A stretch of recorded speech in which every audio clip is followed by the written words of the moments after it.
Hello, everyone, and welcome to Valo Fest 2021 here in APAC. We have got an amazing lineup for you today of content and speakers. So welcome to everybody that is attending for this amazing day. Now, the first part of Valo Fest, we're just going to go through a little bit of an intro and a welcome, an introduction, a recap on the agenda. As I said, we've got a jam-packed day full of speakers and content for you.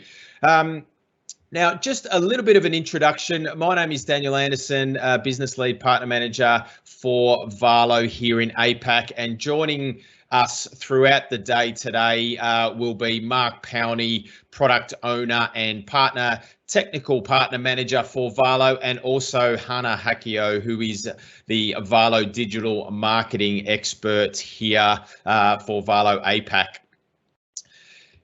Before we kick things off, just a little bit of housekeeping for us today. This is a Microsoft Teams live event. So the live event will be running for the entire day, and it'll be kind of like a TV station where we'll be running different sessions, bringing people on. There'll be a few little ad breaks throughout the session as well. There are multiple different ways in which we can engage throughout the event. As it is a Teams live event, the live Q&A is open. So if you do have any questions, feel free to post them in the Q&A section of the live event.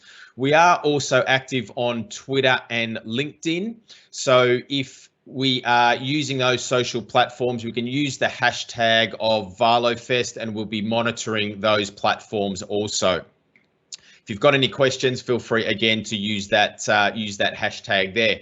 Now, each session throughout the day will be recorded and will be made available after the event has ended today. So if you do want to look at those recordings after the fact, then they will be made available for you as well.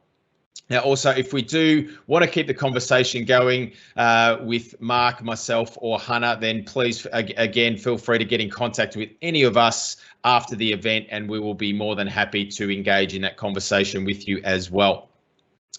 Now, just moving forward onto the agenda for today, as I said, it's going to be a live event throughout the course of the day. We've kicked things off at 11. We will end things at 3 o'clock. And throughout the day, there'll be little breaks where we'll be showcasing a number of different videos as well. But we're going to kick things off at 11:15 with our keynote speaker, Brendan Maher from Leading Teams, who will be talking to us and presenting a session about empowering high-performing teams and leaders by facilitating cultural change. So that'll kick things off.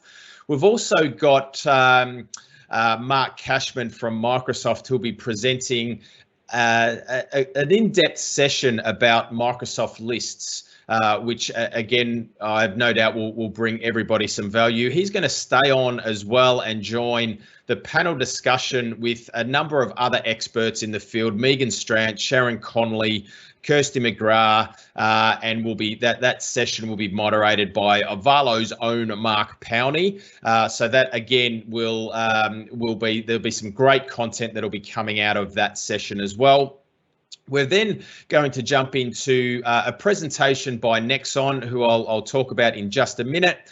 We're going to have a little bit of a break then where Stephany's going to take us through some beach stretch exercises and session for remote workers. As we know, everybody's working a lot from home these days, so that'll be a great session for everybody to jump into as well. Then we're going to come back and speak with Scott Ward, who from Adobe, who's going to be presenting a session on why the customer experience should be the anchor point of your business.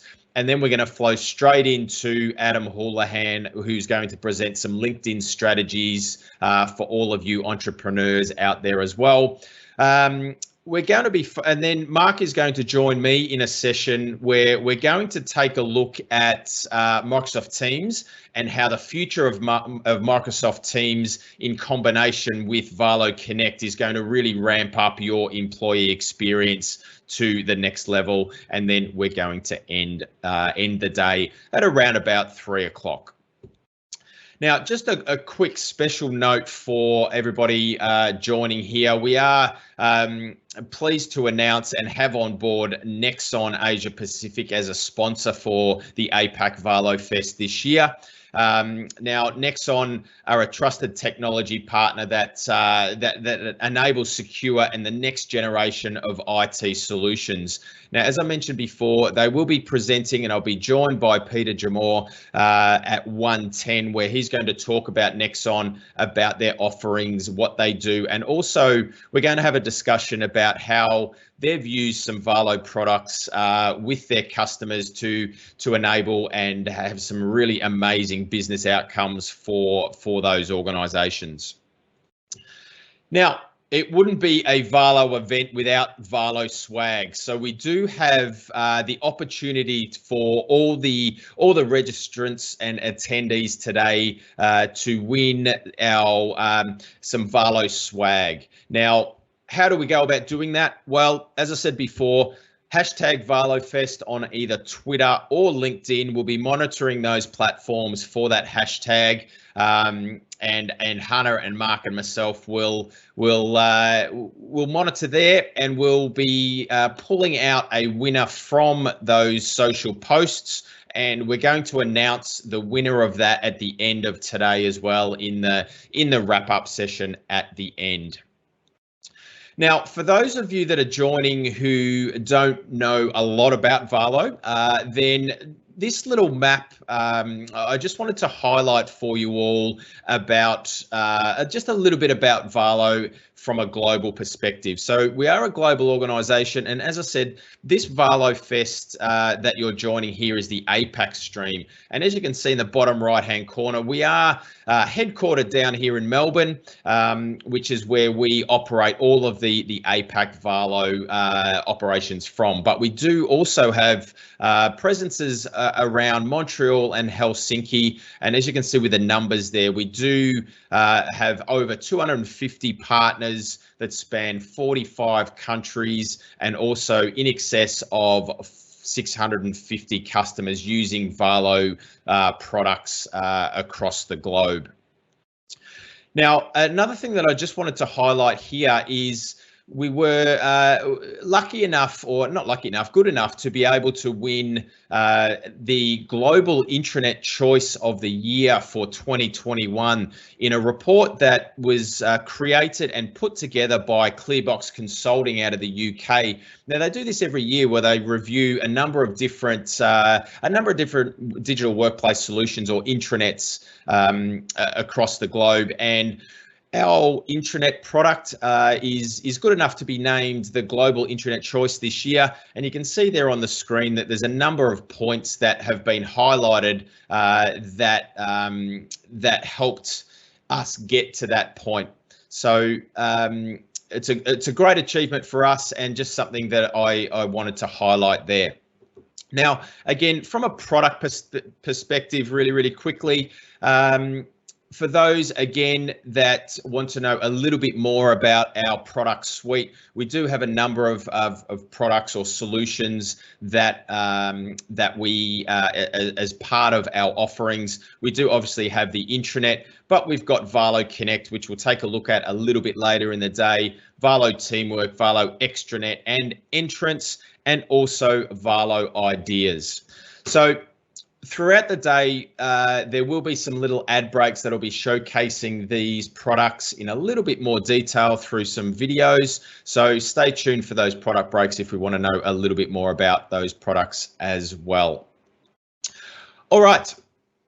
That's it for the welcome. Now, what we're going to do now is jump into the first little break where we're going to showcase a little video that's been put together that is not only going to showcase a couple of products, but a really great user story as well. So we'll kick things off now, and you can take a look at that. Software solutions into Microsoft Teams. Valo Ideas. Build your dream workplace by empowering your organization to ideate and co-innovate. Valo Teamwork. Organize your digital collaboration with easy access to digital teamwork tools through a single dashboard. Valo Extranet. Organize and manage your external users' access to various Microsoft 365 resources with a single dashboard. Valo. Fall in love with your digital workplace.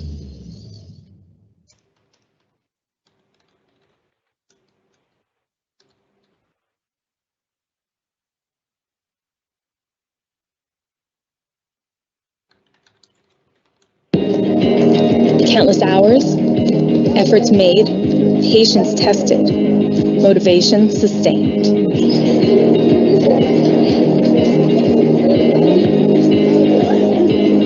It's all of us that stand by holding the same dream, to be there and support and unite as a team. We need to communicate, collaborate, and co-innovate.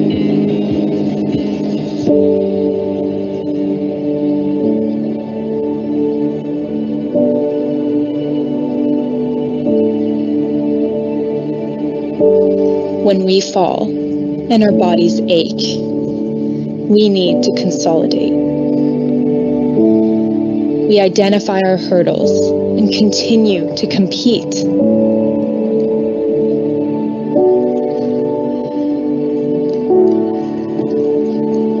With help from our team, we can recognize defeat.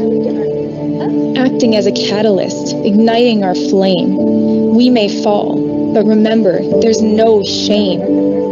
We find strength in numbers. We don't stand alone.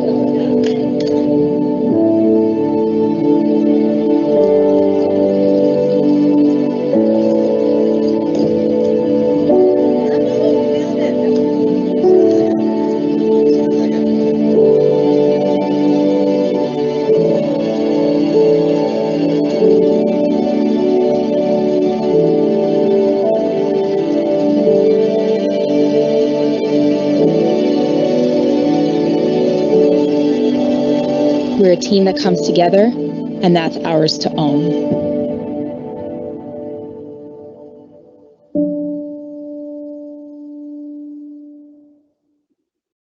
Okay, thank you very much. That was an amazing video there. Now, we are ready now to kick things off for our keynote. Now, as we can see on the screen, we are lucky enough to be joined by Brendan Maher, a facilitator at Leading Teams, where Brendan is going to be speaking to us about empowering high-performing teams and leaders by facilitating cultural change.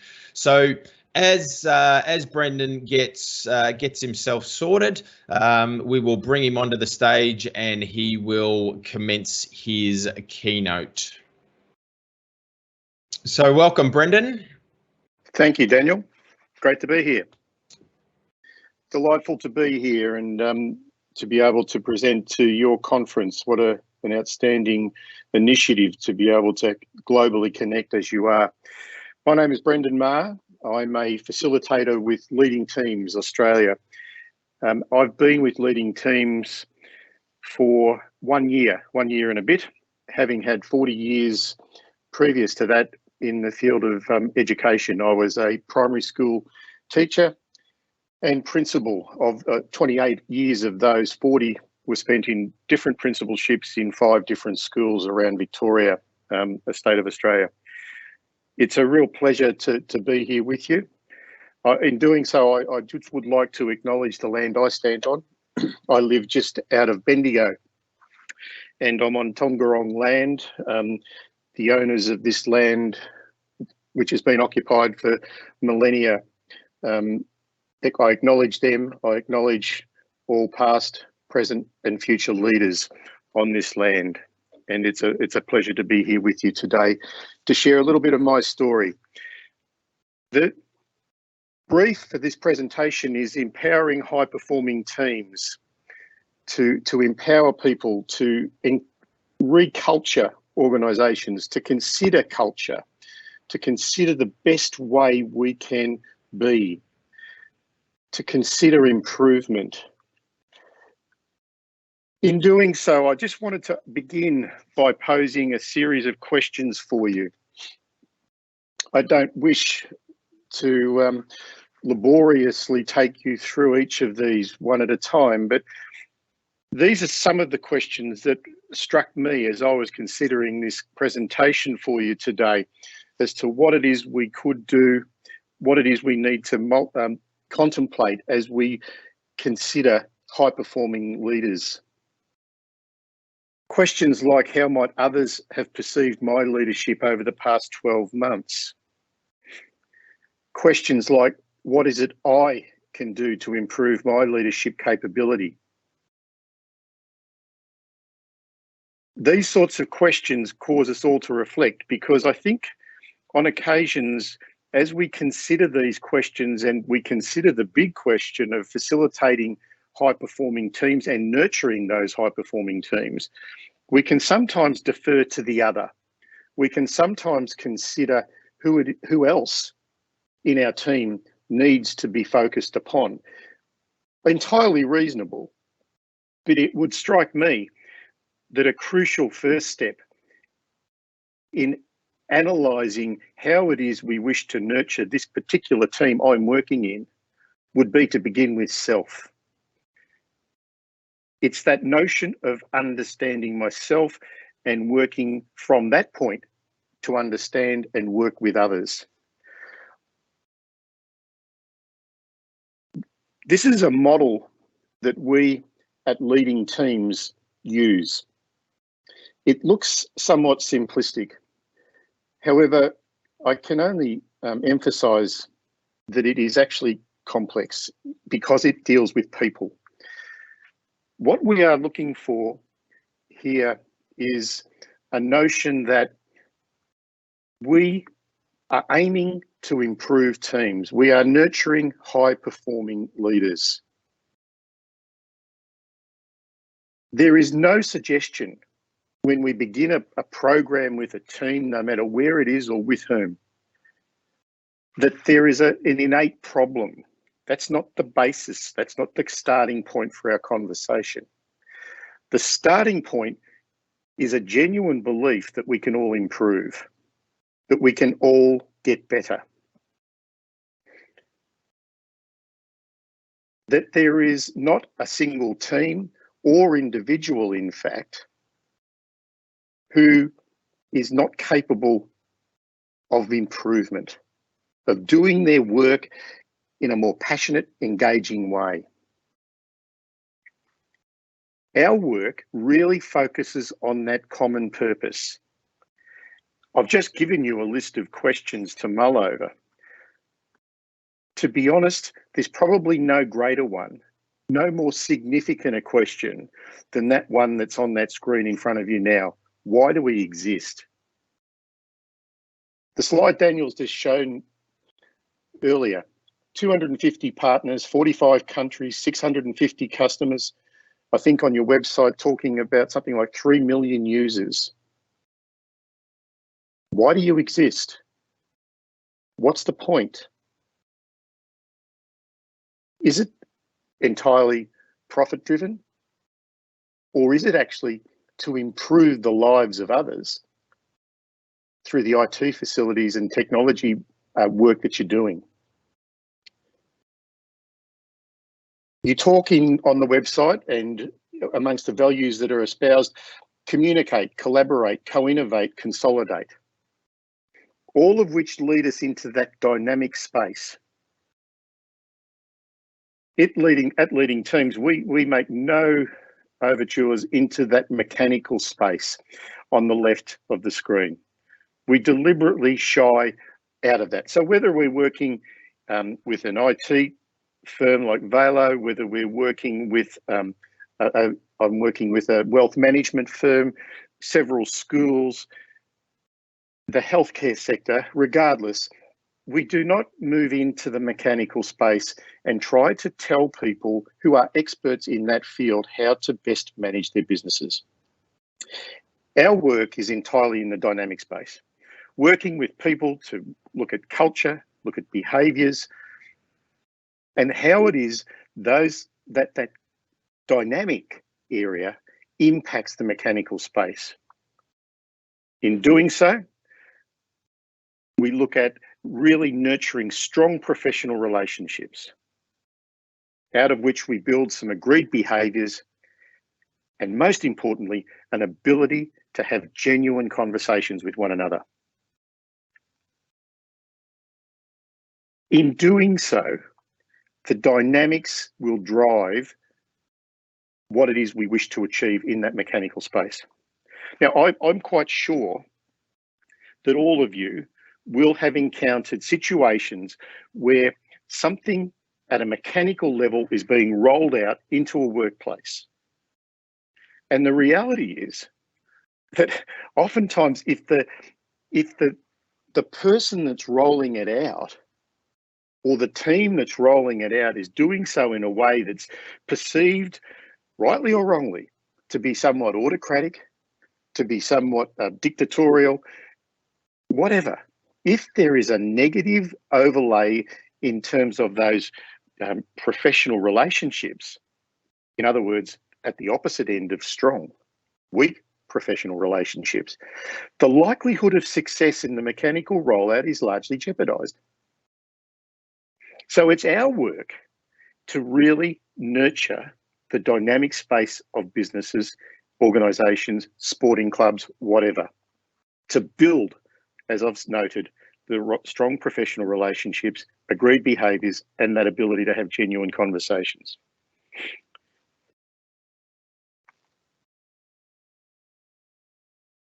I'd like you to mull over this question.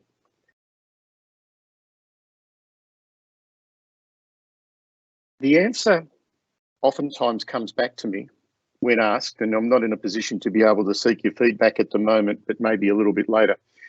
Oftentimes people will say, well, you know, we want every great leader has empathy. Every great leader has charisma. Every great leader has a sense of dynamism, etc., etc. All of which, all traits that are of crucial importance. However, the one characteristic that every great leader throughout the course of history has in common is that they all have followers. There is not a leader throughout that we could in any way, shape or form consider hugely significant who hasn't had people who have deliberately chosen to align themselves to that person, who believe in that person. There's not those leaders, you know, when we think of the Mandelas of the world, people chose to follow. So the question for us is, at a far less grand scale, I suppose, in all honesty, the question for me as a school principal was, why would people choose to follow me? What was it that I was potentially offering that would entice people to say, yeah, that's a direction I want to take? In the school that I had the great pleasure to build, I was a founding principal of the first new school in the city of Ballarat. We began in 2007 in planning stages. We opened the school in 2008 with 21 children. When I left at the end of the 2017 school year, we had 375 and was by primary school standards in the city of Ballarat, it was one of the largest schools in the city. It was a magnificent experience. Early on in the piece, I had the good fortune to meet a man by the name of Professor James Conroy, who was the Dean of Education at the University of Glasgow. And I had a conversation with James, and he made the comment to me about the unique opportunity that the beginning of a new school presented.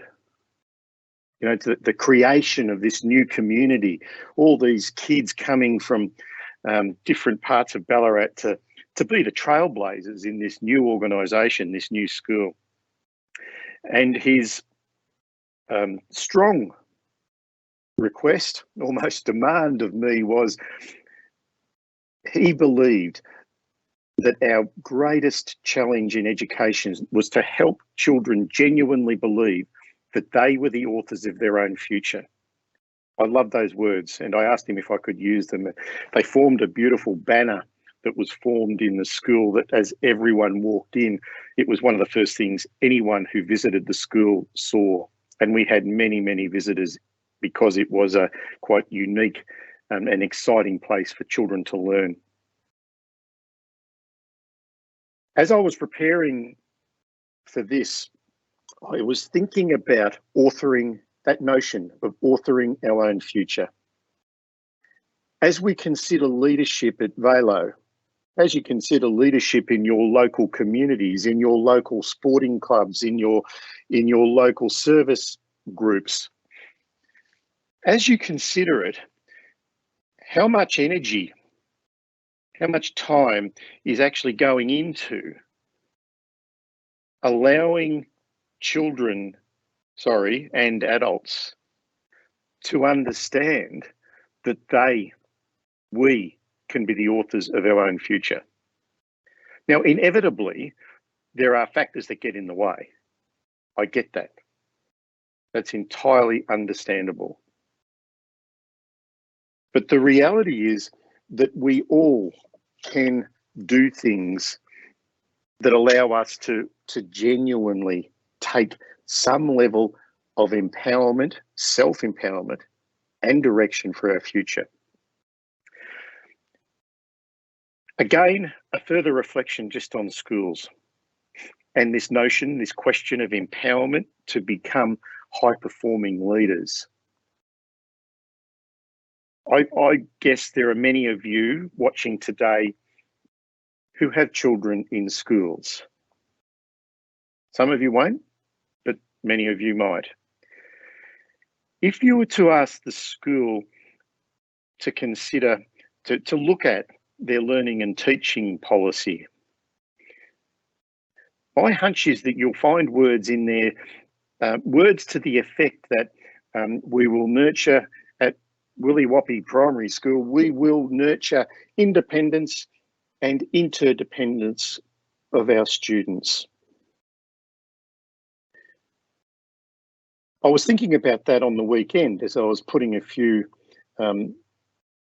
thoughts together, and I must admit I had a few extra slides in this presentation that I'm not being able to bring up at the moment, but just bear with me. That notion of independence and interdependence, I would like you to ask yourselves the extent to which that's being nurtured in your workplace. When we consider a post-COVID era, many people were given extraordinary levels of support and needed it. Coming out of it now, where are we moving in terms of realigning that interdependence that's so important and so necessary for any thriving organisation to move itself in the right direction? How is it that we're going about that? It seems to me that the metaphor of the old-fashioned seesaw is apt. On the one end, if you could visualise the word support. On the other end, challenge. And therein, in my way of my thinking, and certainly that of my colleagues at leading teams, therein lies the fundamental challenge of empowerment and cultural reform, is finding the sweet spot between support and challenge. Not easy. Oftentimes, too much support can lead towards a culture of learned helplessness, can lead towards a culture of rescuing. Occasionally that's needed. But if that's what's the overriding culture, then it begs the question, who is being empowered to be truly interdependent and independent? Not enough support can lead to a sense of hopelessness, where people actually feel lost in the organisation.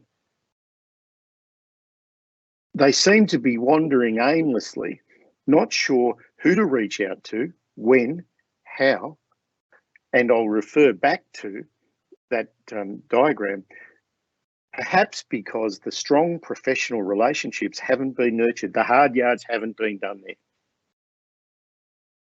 Let's swing to the other end of the seesaw, the end of challenge. Too much challenge, in my mind, can lead to abusiveness. It can feel harassing. It can feel almost bullying. Not enough challenge on that end of the seesaw, and potentially we open ourselves up to mediocrity. So that metaphor of the seesaw is one that, as you continue to mull over becoming an empowering organisation, I prefer the suffix ing than ed, than id, an empowered organisation, because when I see empowered, my overwhelming sense is that there's a sense of completion. When we are empowering, we know we're on a continuum. We know we're on a journey. We know we're just going to keep chipping away at it until such time as we eventually get there.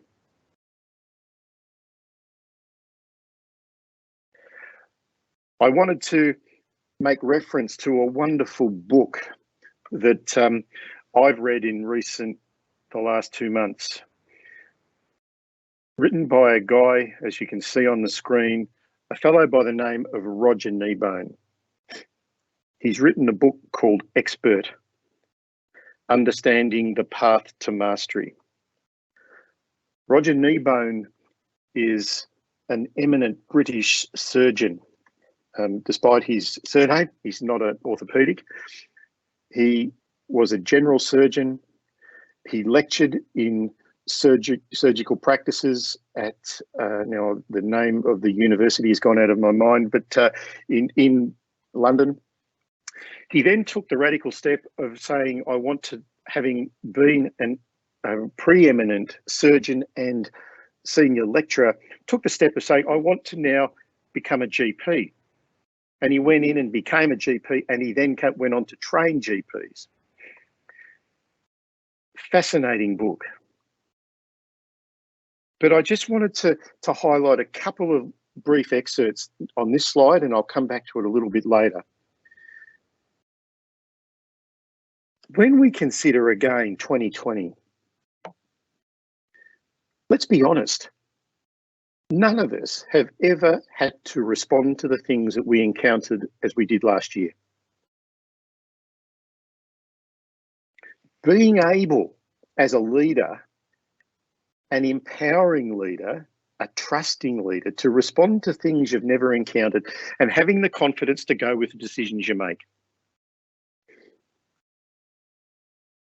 That's what makes, in Kneebone's mind and in his book, an expert leader.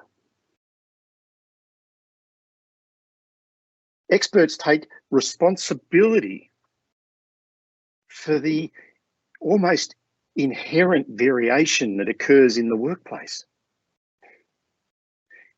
In his book, he talks about, he interviews countless people from countless fields. He interviews seamstresses, stonemasons, musicians, tailors, people who have become renowned world experts in their fields. And as he does so, he comes to the conclusion that the expert empowering leader is able to actually read the people she or he is working for and with. And in doing so, deals with all the complications that go with the territory. He talks about a young guy who was training as a stonemason. And this guy now is a master stonemason. His master gave him a block of stone, a chisel, and a hammer. And he asked him to chisel away on this just rough block of rock to create a perfectly vertical face. It took the young guy about 4 months. Having done it, the master approached the apprentice, congratulated him, and said, "Won't it look wonderful when you've done the horizontal face next?" And away he went for the next 4 months. But the interesting thing about that little anecdote in the book, and it's one of many, is that the apprentice did not become consumed with the boredom of it. Now, believe me, just from reading it, obviously there must have been days when he was just about pulling his hair out with boredom. But instead, he used the tedium of the task to actually just to really hone his skill set. He decided that he was going to use boredom and a level of frustration as a means to improvement. The reason I talk about this is I think sometimes as leaders, we can become very much embroiled in things that, to a large extent, we are deeply concerned about. But when it comes to control, we have very little control over. Kneebone makes that point strongly. It's one thing for us as leaders to have a massive realm, a circle of concern. There might be many things that we're concerned about at Valo or in your local, as I said before, sporting organisation, community club, whatever, whoever it is. And these skills that we talk about at leading teams are as applicable in any context. There will be concerns. But the truly effective, empowering leader is able to narrow the focus, talk to her or his team, and actually then be able to say, yeah, that stuff, that really sucks. That's not good. Some of that stuff in our circle of concern. But in the end, what can I positively influence within that? And what do ultimately I have complete and total control over? Now, that central circle is an absolutely crucial one for the discerning leader. Because in the end, there are essentially two things we will have control over. And this is Stephen Covey's work, as you'll note down the bottom of the slide. But Covey will just openly talk to us about the reality that we have control over our attitude and our behaviours. Let's come back to that visual of the leading teams model that I talked to you about. I'll repeat that, we have complete control over our attitude and our behaviours that spring from that attitude. When we place that in the context of a workplace where we're trying desperately hard to improve the performance of our leaders, of our team, as we're really mulling over the purpose of our existence, why do we at Valo exist? The attitude I bring to my workplace will inevitably impact my behaviour, which will inevitably impact the mechanical rollout of our work. Excuse me.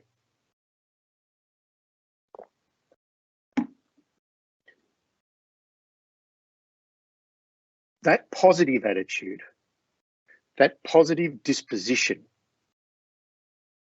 will enhance our professional relationships, will allow us to have the agreed behaviours that we all aspire to, and will allow for the genuine conversations to occur. It will allow us to say which of those areas of concern can we actually have a positive influence over, and which ones do we for now just need to let go of in order for us to continue to grow and improve.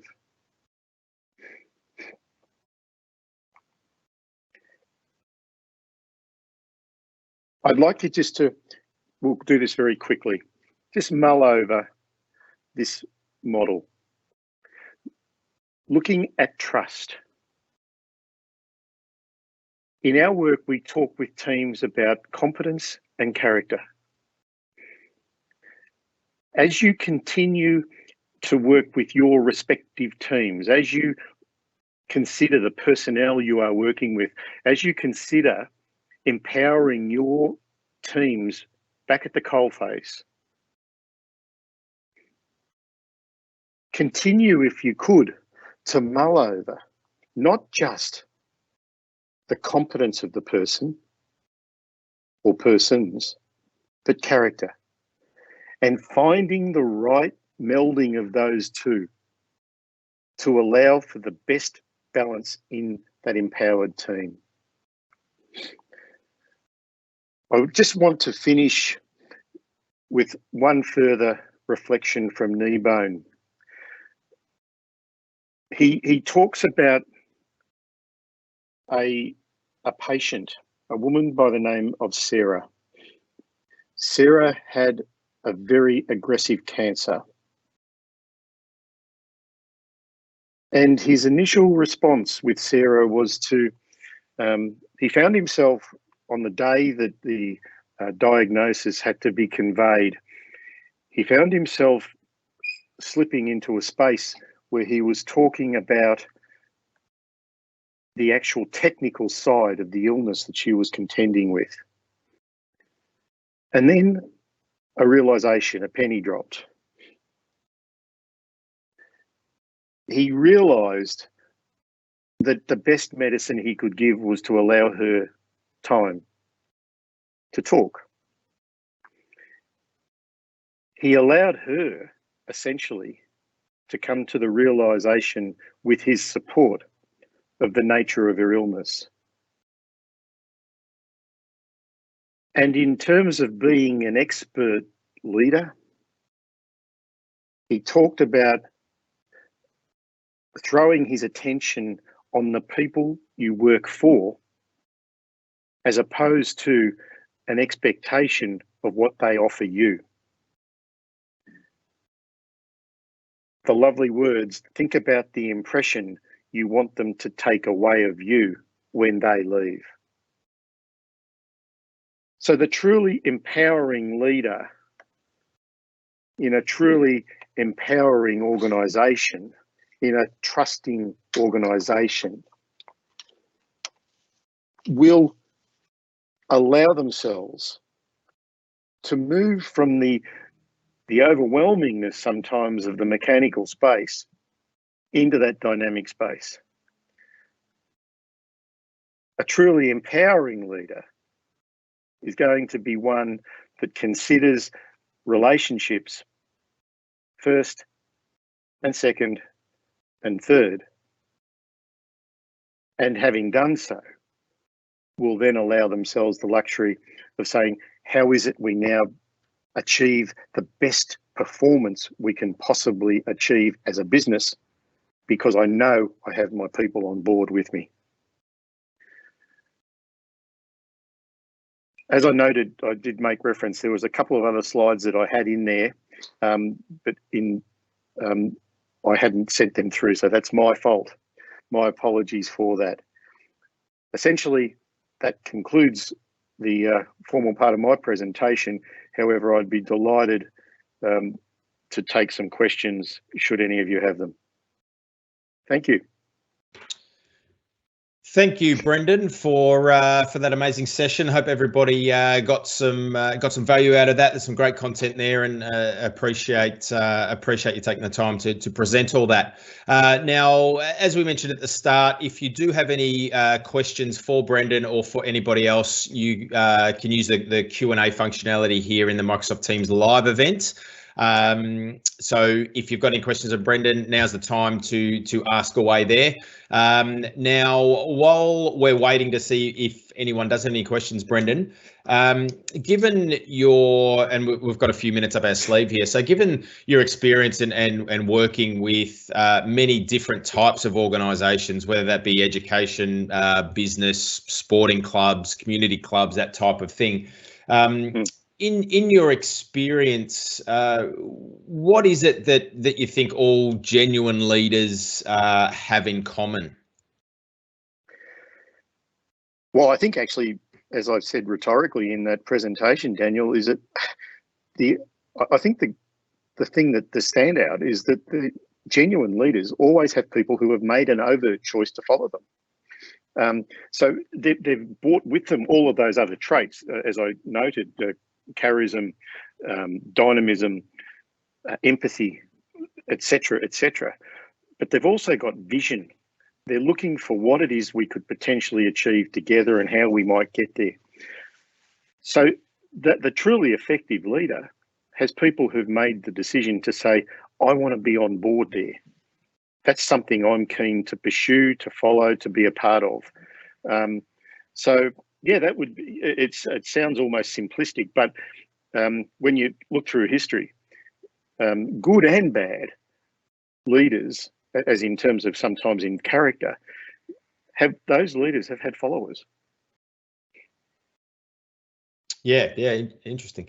Now, also, I guess given the last 12 to 18 months and the situation everyone's found themselves in a more remote type working arrangement in our case, how have you seen the dynamics of teams changing and how leaders are, I guess, both communicating with their team members or still nurturing that type of environment and that culture? It's interesting. I think one of the things that's become evident, Daniel, in a number of the organisations, and I'm hearing this repeated quite frequently, is that an enormous amount of effort and energy went into ensuring people's well-being was cared for over the course of 2020. And if we consider particularly the Victorian experience, extended lockdowns, et cetera, et cetera. So that, on the seesaw metaphor, lots of support going into, to get people through that. Those organisations where there had been effort and energy expended into that dynamic space seem to come through that very, very strongly. The ones where perhaps we'd become very preoccupied with mechanics, from my observation, whether it be in schools or in other organisations, were the ones where there was genuine struggle, where more people were seemingly coming up and hitting the wall, so to speak. So I think now the challenge is to move from that high-end support space to say, okay, we're resuming to a point of some level of normality. How do we up the ante on the challenge side?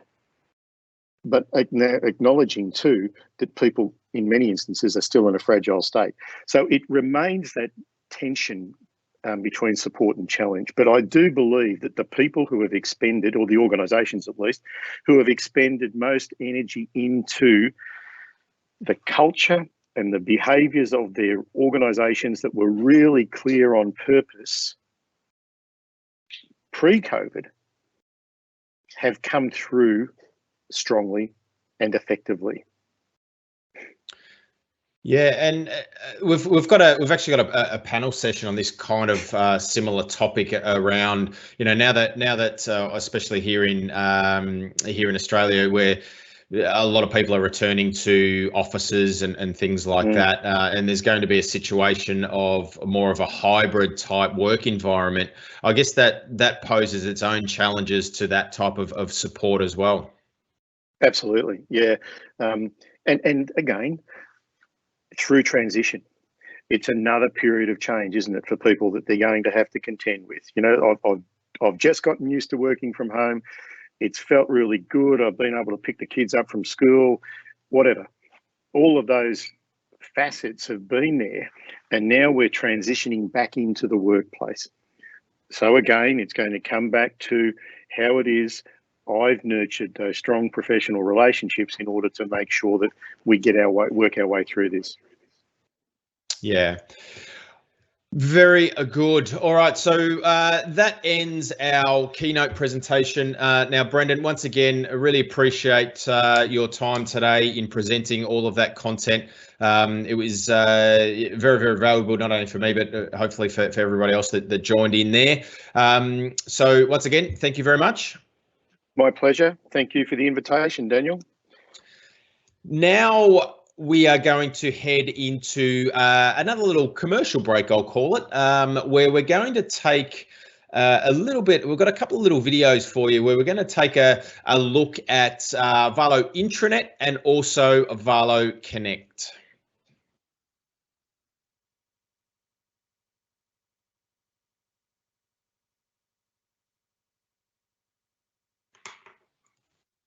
Hello and welcome to this short video series on the Valo Digital Workplace.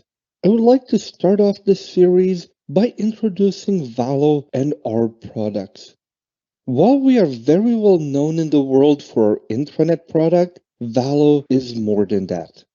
We have multiple products and experiences that together form the Valo Digital Workplace. Our goal is to help you get the most out of your digital workplace tools, and as our slogan says, make your users fall in love with their digital workplace. Let's see what are some of the products part of the Valo Digital Workplace. First of all, Valo Intranet. Valo Intranet is a ready-to-go intranet on top of modern SharePoint, allowing you to quickly deploy an efficient, beautifully branded, and easy-to-use intranet for your users. Valo Intranet has multiple features to make not only consumption, but content creation super easy, and multiple add-ons such as social, adoption, people, and multilingual in order to help you offer features to your users at multiple stages of your digital workplace deployment. We then have Valo Teamwork.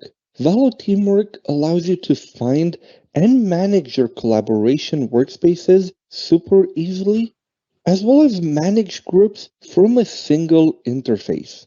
From an IT professional perspective, Valo Teamwork allows you to easily implement a configurable provisioning system in order to enable approval before new Microsoft 365 groups or SharePoint sites are created, as well as pre-packaged workspace templates with pre-built SharePoint lists, libraries, web parts, as well as Teams channels and tabs.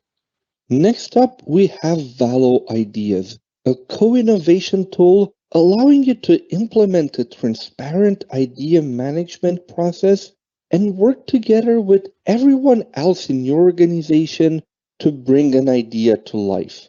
Valo Ideas has a native integration with Microsoft Teams as well as your intranet, allowing you to collaborate on ideas in your favorite tools. Next up, we have Valo Entrance, which is a tool that allows you to manage external users inside your Microsoft 365 tenant, as well as provide a self-service registration portal where external users can self-register and quickly have access to the tools that they need. Continuing on our experiences for external users, Valo Extranet can be the central location where external users can get the latest news and documents that you want to share with partners and collaborators that you work with. It's based on the same technology and features as Valo Intranet, but aimed at external users. Last but not least, Valo Connect is the digital workplace tool that consolidates all of your digital workplace tools and business applications into a single location, the user-loved Microsoft Teams. Valo Connect can bring in all of the Valo products that we have talked about so far, as well as any SharePoint Online page, Power App, or even embeddable third-party tool as a Microsoft Teams personal app. At Valo, we also believe that you should be able to be productive wherever in the world you are and what Microsoft 365 product you prefer to use. Therefore, Valo works either inside the browser as well as on your phone with dedicated mobile apps and directly inside Microsoft Teams, so you can always consume content from your preferred device. Valo is currently used by more than 800 customers and 3 million users across 50 countries. Our partner network is now composed of over 250 certified Valo partners across the globe, which are ready to help you get the most out of your digital workplace experience. Over the past few years, we have won numerous awards, the most recent ones being Best Intranet and Extranet winner at the famous European SharePoint Conference in December 2019. In 2020, we have won the Intranet Choice Europe and North America in the prestigious Clearbox report, as well as the Microsoft ISV Partner of the Year in Finland. Finally, in 2021, we have won the Intranet Choice Global Award in the Clearbox report. This is it for this video. Thank you very much for listening to it, and check out our other videos part of this playlist that will show you the specific features that will make your users more productive and fall in love with their digital workplace.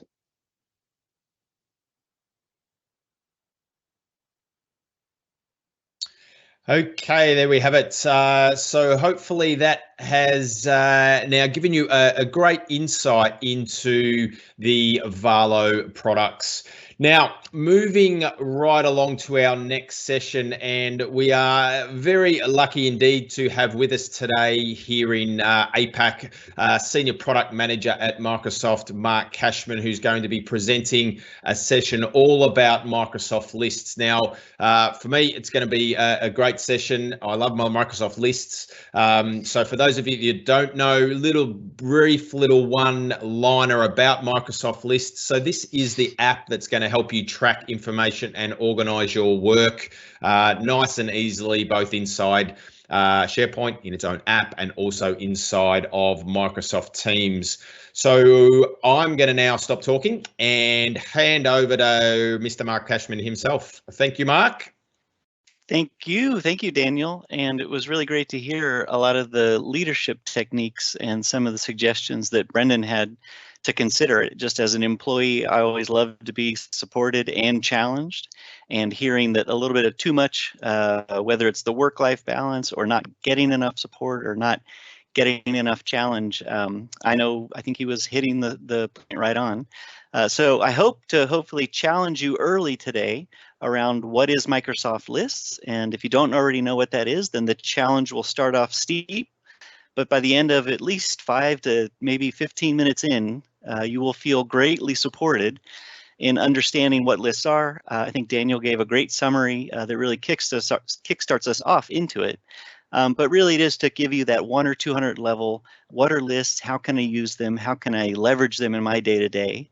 And hopefully by the end, you'll see that it's a tool that really supports the rest of what you're doing to manage information alongside documents, conversation, and how it's all brought together, hopefully in a more seamless experience than it's been in the past. But to kind of jump back where Daniel started, I'm Mark Kashman. I'm a senior product manager. And what you're seeing here is just my demo page of who is Mark, but we'll get into beyond that. I have always loved the Valo love. I've gotten the Valo love, and it was nice going down memory lane, just hearing the voice of Vlad, who was in that last product commercial. So it was nice to both see Daniel, hear Vlad, and starting to feel the Valo love. I'm really easy to find. If anything here makes a lot of sense, let me know. If it doesn't make any sense and you want to follow up with me to get more information, to ask a question, you can always do that, and I'll make sure to give the team any information that's helpful to find out more, to get hold of me, or to find out more about Microsoft Lists. But beyond who Mark is, it gets more interesting just to be a part of this event. I joined in the last Valo Fest, and I got a lot out of it, from the engagement, sharing information, and of course getting feedback, which is always important to me, and to pass that along to the engineering team. But just to talk tactically here, you're seeing a SharePoint page with a whole bunch of stuff on it. And what I'm really getting to is the way that you can collect information together, and then we'll work back on that to see how I got there. Not just this page, but what you'll see as I scroll down a little bit more. But again, it's great to be a part of this. Obviously, Valo does a great job with the intranet. They also do a really great job with people, understanding what their requirements are. And I've always seen that as a partner, and I agree with all the awards that they have won. So let's get into lists. I wanted to highlight a list and show you it a couple of times.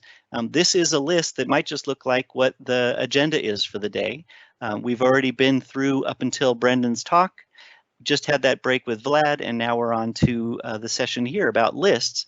And as you go through, this is a list. This is a list that I put together. I titled it APAC. I used the list web part to put it here into this page so I could showcase, first of all, what you can do with lists. And this is actually using our event itinerary template.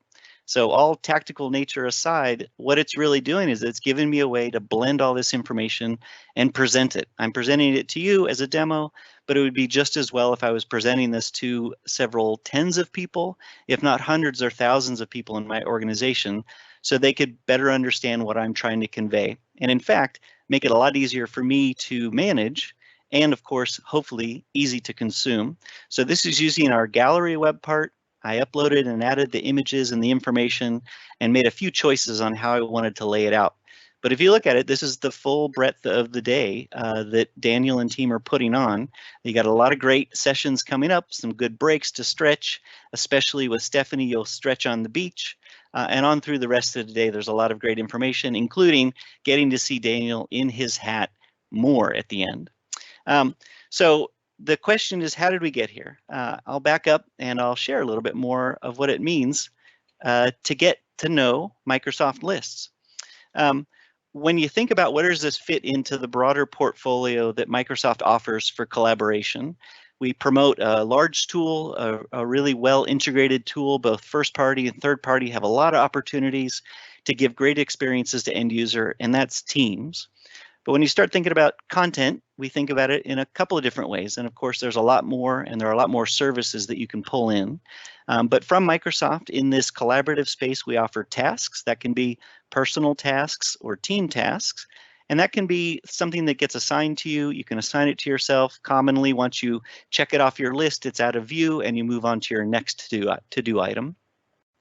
With lists, it's a little bit more evergreen or longer term in terms of managing information. You can manage a lot of different types of information, manage physical assets, manage issues on a work site, just collect information if you're on a show floor and you're talking with customers and you want to get their pain points and then translate that back to another team. They can just then review the list once you've collected the information. But it's more durable. It's often set to a workflow where that might be as simple as a notification or a pull of a separate third-party system to be able to then trigger things to activate different actions or pull of different sources to update list items or status. But it is also meant to just manage a lot of information, big and small.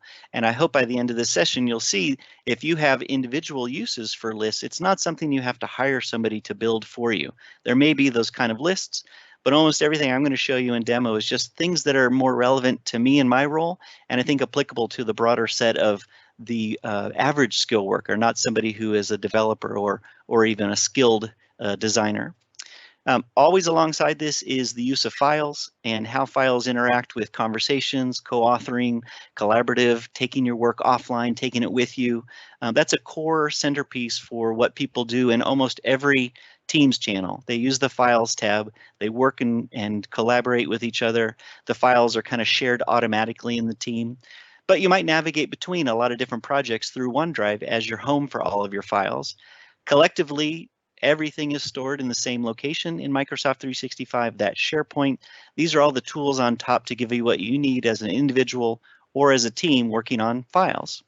And last, but really center to all of Teams, but inclusive of things like Yammer or Outlook, is just that communication. So if you have the need to send an email to somebody and link them to an asset, whether it's one of these that I've mentioned or something else, it's pretty easy to do that these days, whether it's internal or external.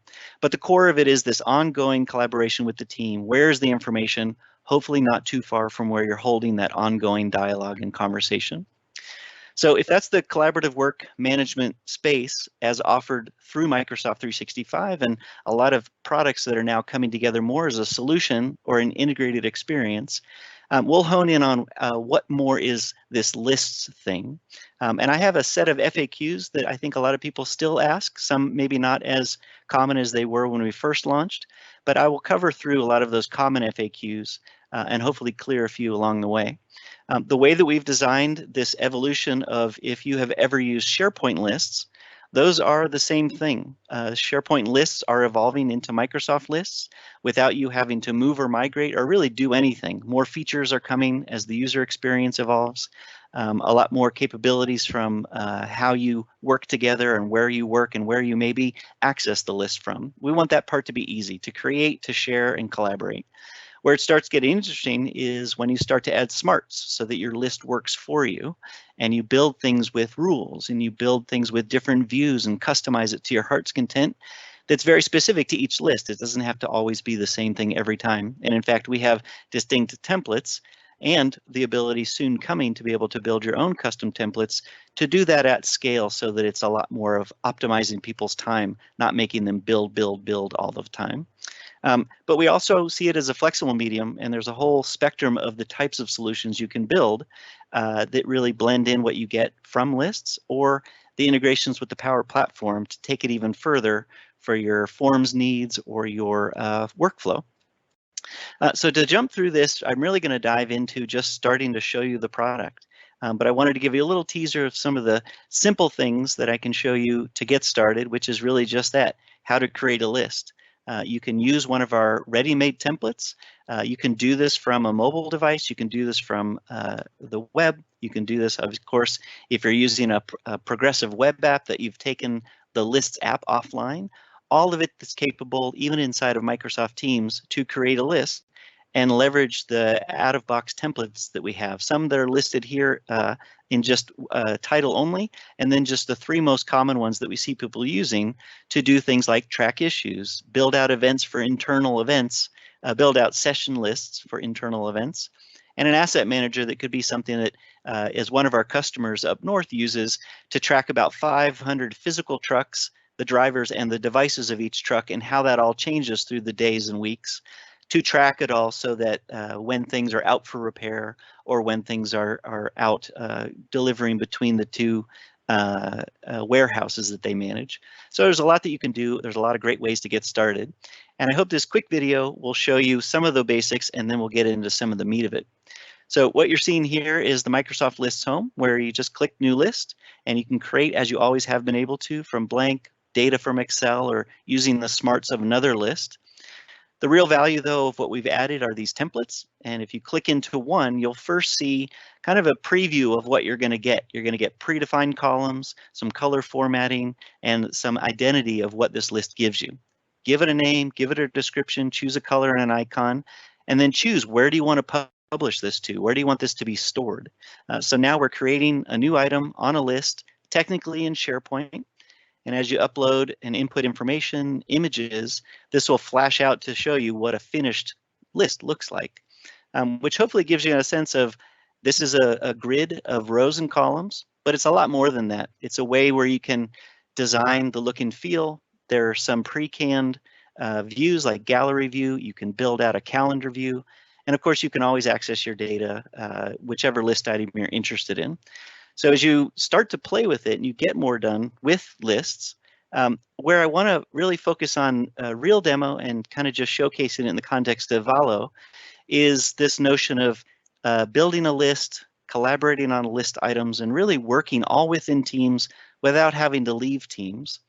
When you go into teams, you can create a list, you can import existing lists as new tabs, and then the real work gets started where you can have that conversation and the content side by side. Just to give you a quick view of these graphics, that same create experience is inside of Teams with the Lists app. And when you're working through Teams, if you have a list as a tab, or in the middle, you'll see the device showing what a list looks like, and that's in the Teams mobile app. We also have a unique Lists mobile app that's currently out for iOS and coming later this year for Android that gives you a really great full fidelity experience to consume and to create lists, same as I'm going to show you right now. So where I'm going to jump to is back into Teams, and that page that I was showing you, if I minimize down, you'll see that I'm just in a particular general channel of a team that I titled Valo Fest. And we'll move off of this page and I'll show you that list that I had created where it's currently defaulted to that gallery view. But if I click over and I'll just show you what it's commonly when you get started, this is the list view. I just leveraged the template, inputted a lot of data, and then made some color choices. To give you a sense of what that looks like, if I go in and to format this column, you'll see that I've already established this, but I want to change a few things. So maybe now I want to have the styles be a little bit where I don't want to fill color, but I do want the text to be maybe teal, since we're very friendly in the SharePoint world here, and I'll have everything sort of trending up. So if I save that, I've changed now what the speaker column looks like, and if I wanted to do that with different columns, different rows, which I will do here, where if I go in and I actually want to, I'll do it off of this one. I will go into format this column, and I want to just establish something that's a little bit easier to view. So I will do a different pattern as we alternate rows, and I'll choose a Valo yellow, and we'll alternate between yellow and white. Just makes it a little bit easier to see each row as I start to work on it. The basics from here is once I have my data in, I can add a new item, but I can also click into something and see the default form that opens up. That also gives me the ability to start a conversation on this particular list item. So even though I want to type in Daniel's name, I'm going to type in my colleague Andrea and just let her know that this is a demo. I want to get a lot of Valo hats. So I will post that down, and it has started a conversation between Andrea and I, or the broader team if I had mentioned more people. And this now list item, if I go into the post where the chat is, has now showed up as a new conversation. Andrea is going to get a notification, and she can click right into it. It'll take it right back to the list item, whatever my question was, with the conversation right there intact. So there's a lot of value in having your content side by side your conversation.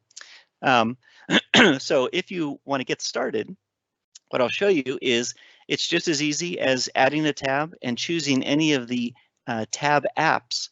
We now have the Lists app. So if you click into it, it'll basically start to create a new tab, and you're going to define what do I want this tab to have in it. So I'm going to save it down.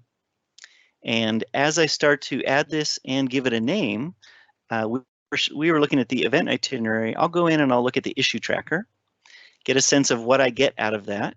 Use this template, give it a name. We'll call it the Valo tracker. And we always want the Valo yellow heart. And we'll choose green and maybe make it on an airplane if I ever go to visit Valo when things open up.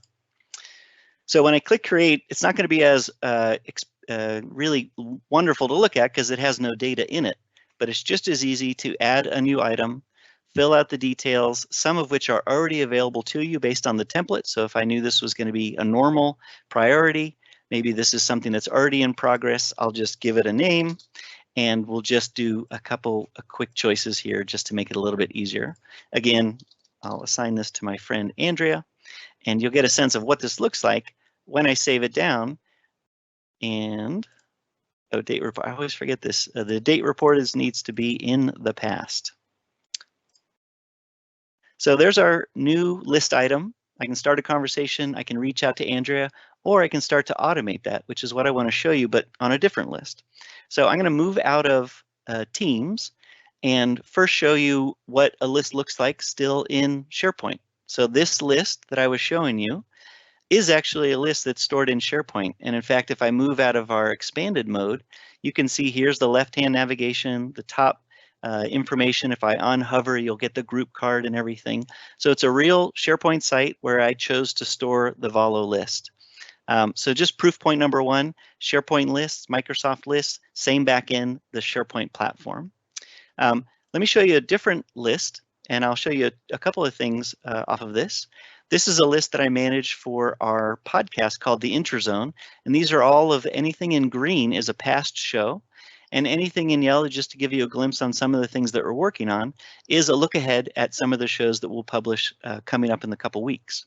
And I've chosen the color coding here to be green in the past, blue if it's today, that's not showing, and yellow if it's something into the future. And we have 3 different types of shows. There's the regular typical episodes. We've got ones each month around the roadmap, and we do ones individually with various partners, and we just list those purely for our tracking internally. But the exciting thing that I want to show you is what does this look like when we start to integrate with things where you've probably seen integrations with Power Apps. You can guess at, integrations with Power Automate. One of the things that we actually haven't shown a lot recently, but we've just put onto the roadmap as of Ignite, is this integration with Power BI. So what I'm going to do is go in and click on Visualize this list directly in Power BI using the list as the source and Power BI as my way to navigate the data to visualize it in whatever way that I want to design in Power BI. And it maintains that relationship when I choose to publish this list. And as you saw, you might have seen there's a Valo test or a Intrazone test. That's something that then can be, after I configure this to how I want it to be viewed, something that I can return to with the updated data refreshed right when I load it. So it's a great way to visualize some of the things that I want to see. And if I go in and visualize what some of these things are, I can see like what I mentioned where we've got the partner roadmap in the regular sessions, and you can see how many we have. This is actually a count based on a kind of a funny column of information. This is the real gem that I wanted to show you here. We've got 10 partner episodes, 29 roadmap episodes, and 68 regular episodes that we've published. Great way to visualize through Power BI, and certainly a new component of Microsoft Lists, something that would have taken a lot of work to either figure out how to do or maybe even have to hire somebody to build out these reports for you. Certainly it takes a little bit of knowledge around both tools, but once you get here, you've got a really great window into the information that you're tracking with the additional capabilities to be able to visualize it in a dashboard fashion. So the other thing I wanted to show you, and on this last one, I've actually pulled out, and I had mentioned using lists as a progressive web app. So I've done that with Edge. You can do it with Google Chrome as well. And so now this is actually a application that's running locally on my desktop, but obviously connected to the web via PWA. And I want to navigate into one other list that I manage across Microsoft engineers. And I manage closely with a couple of different teams. I'll group this by so you can see the different teams that I work with. And if I collapse it down, I work with the SharePoint Admin Center team, the Microsoft List team, the SharePoint Migration team, and anybody that's doing any back-end or front-end UX or back-end things like storage or performance improvements.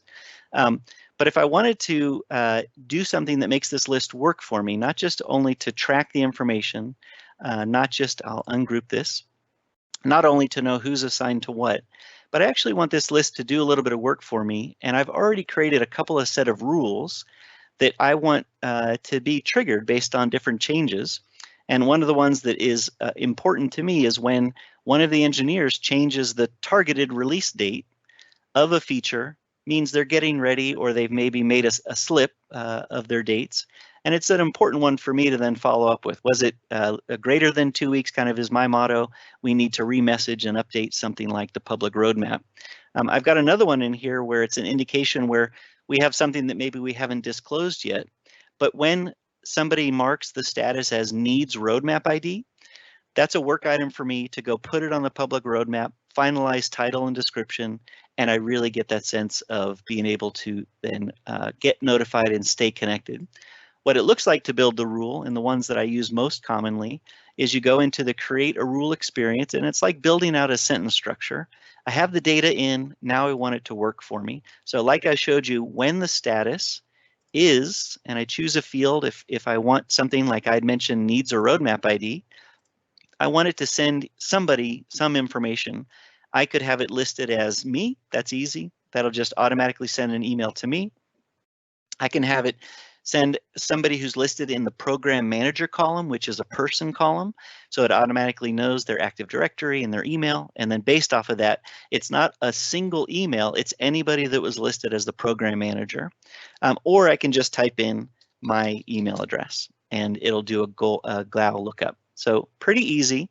And I've already created this one. When I create it and turn it on, now when somebody goes in, and we'll just pull on something from the past, if somebody goes in and changes the status, let's say from in development to needs roadmap ID, I would get a notification. I'd work with John, ask maybe some questions. Does the title and abstract look great? And then we'll get ready to publish and make some noise about that. So those are a number of different things that I use within lists. Hopefully it gives you an indication of how it's easy to create them, easy to start working with the data, easy to enter, and then to start visualizing and having the data work for you. But let me jump through just a few last pieces of information so that you can learn a little bit more about lists, and I just have to visualize where am I in my PowerPoint. I needed Power BI to help me visualize where I was. So to round out just a few thoughts and then have hopefully a couple of minutes for questions before we transition into the next session, is we really think of this as a spectrum of tools, not only a collection of tools like I put out at the onset across multiple different content types, but really as you think about what is my list need, what am I trying to accomplish, what do I need to do, or what maybe I need to ask somebody else to do, or have a different skill set and bring in a partner to build for you. But we think there's these three levels where out of the box native efficiency is going to get you 70 to 80% of the time what you need. Everything I showed you in demo is really things that I was able to do, and I am not a developer and I'm not a deep level JSON type designer. But if I need to start to configure forms or do some lightweight rules or even some lightweight Power Automate flows, I can do that with just clicking around. I might need to know a little bit about those other tools, and I can do some simple configuration. But when I think of broader integrated solutions, even to the extent of real hardcore development using the lists API, we think that this whole continuum of application potential gives you a real toolkit to be able to build the type of solution you need to track information, to connect to other sources, and most importantly, to surround those solutions around the needs of people and understanding what it is that they want to get out of that. Where we see a lot of value when people start to configure is making it a lot easier. Everything I showed you is very much out of the box. Some of it is already pre-configured for you, or you can go in and build it or adjust it yourself with things like building out a calendar view, adding some conditional formatting so things show up and are more visual based on certain criteria, or doing things like you saw me do with the rules, or even go in and using the old quick edit, which is now called edit in grid view, to do bulk action items to get work done quickly, to be able to manage across multiple list items and update things very quickly. We also have this deep integration with Power Apps and Power Automate to customize your forms and customize flows. I think in both instances, this gets to that next level of skill set. If you know what you're doing with the Power Platform, inclusive of the Power BI that's coming, you can accomplish a lot or work with a partner, either internally or hire externally, to build out these rich solutions when it's required, to really customize a form to reach out into separate sources of data and bring that in as a combined experience, or to build out a solution or a flow that's got a lot of different steps, whether they're parallel or asynchronous in action. I promised that I had a set of FAQs. I'm going to read a few that I haven't touched on, and certainly leave this up for about 30 seconds so you can glance ahead if you had one of these common questions. Microsoft Lists is an evolution of SharePoint Lists. They use the same infrastructure. They've just gotten a lot better. And you have all these new entry points through Teams, through the new mobile app experience, and even what we're working on from an offline perspective is that little teaser with the PWA. We don't think of lists as a task app. We think of it as a complement to working on tasks, but that broader set of information, multiple types of projects, and what the type of data you're tracking. And usually when you do something to a list, you're not deleting it or removing it from view. You're just changing the status and moving things down, or maybe reverting back based on the status. We do have one element that I did not touch on, is you do have a place where you can create a personal list. And that is just something that, like OneDrive is for files, you can have personal lists stored in your personal space within Microsoft 365, still within that same SharePoint platform. And it is something that admins do have control to either enable or, of course, to be able to access should they need to, either whether somebody leaves the company or just to do broader things like e-discovery or different governance of data. Down the list here, most of everything is just straightforward. We are out 100% in all types and flavors of SKUs, whether you're a government customer, an education customer in the enterprise. We are very heavily rolled out in the commercial space. Everything that I showed you from a rules perspective, one common question is that using Power Automate? The answer is no. And when you add a comment to a list, and soon coming the ability to mention somebody in a comment, that's all stored similar to just another column of that same list. So that comment data is stored in the list schema, so it stays with it. And also it is not crawled by the search crawler. So it's very private specifically to the list and who has access to that list. If there are other questions, I'll be happy to answer those even later after the session closes if I see them in the Q&A. We announced a few things recently at Ignite. That's mostly on the right-hand side. We also put out this blog if you want to follow the aka.ms/mslists/ignite2021/blog. You'll see all the graphics of all the new innovation, including the Power BI that I showed you. But a little review of some of the things that are what I showed you and have most recently been available as new releases and updates to both SharePoint Lists, now Microsoft Lists. And I think we covered this off pretty well, but you can see the team is really working hard on a lists app for Android. We've got the ability for custom list templates coming soon. And a lot of these experiences that were native in SharePoint came to Microsoft Lists. Now with the Lists app in Teams, you can do things like rules. You can do things soon by seeing gallery and calendar view.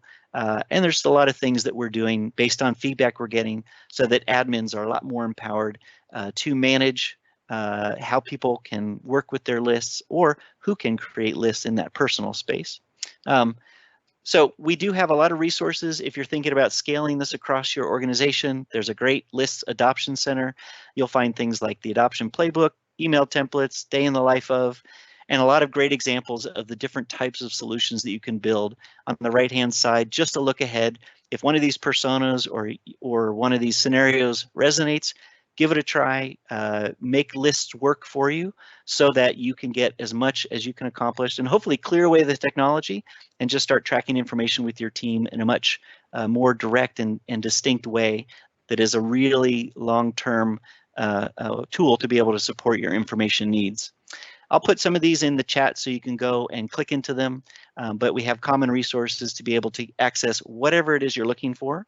And with that, Daniel, I'm going to transition and just leave my one personal call out here, a shout out to the podcast that we manage.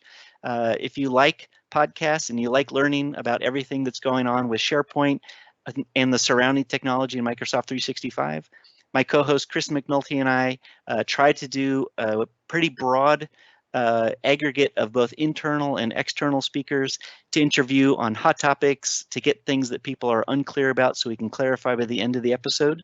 But if you like podcasts, you like SharePoint, check out the Intrazone, aka.ms/the Intrazone.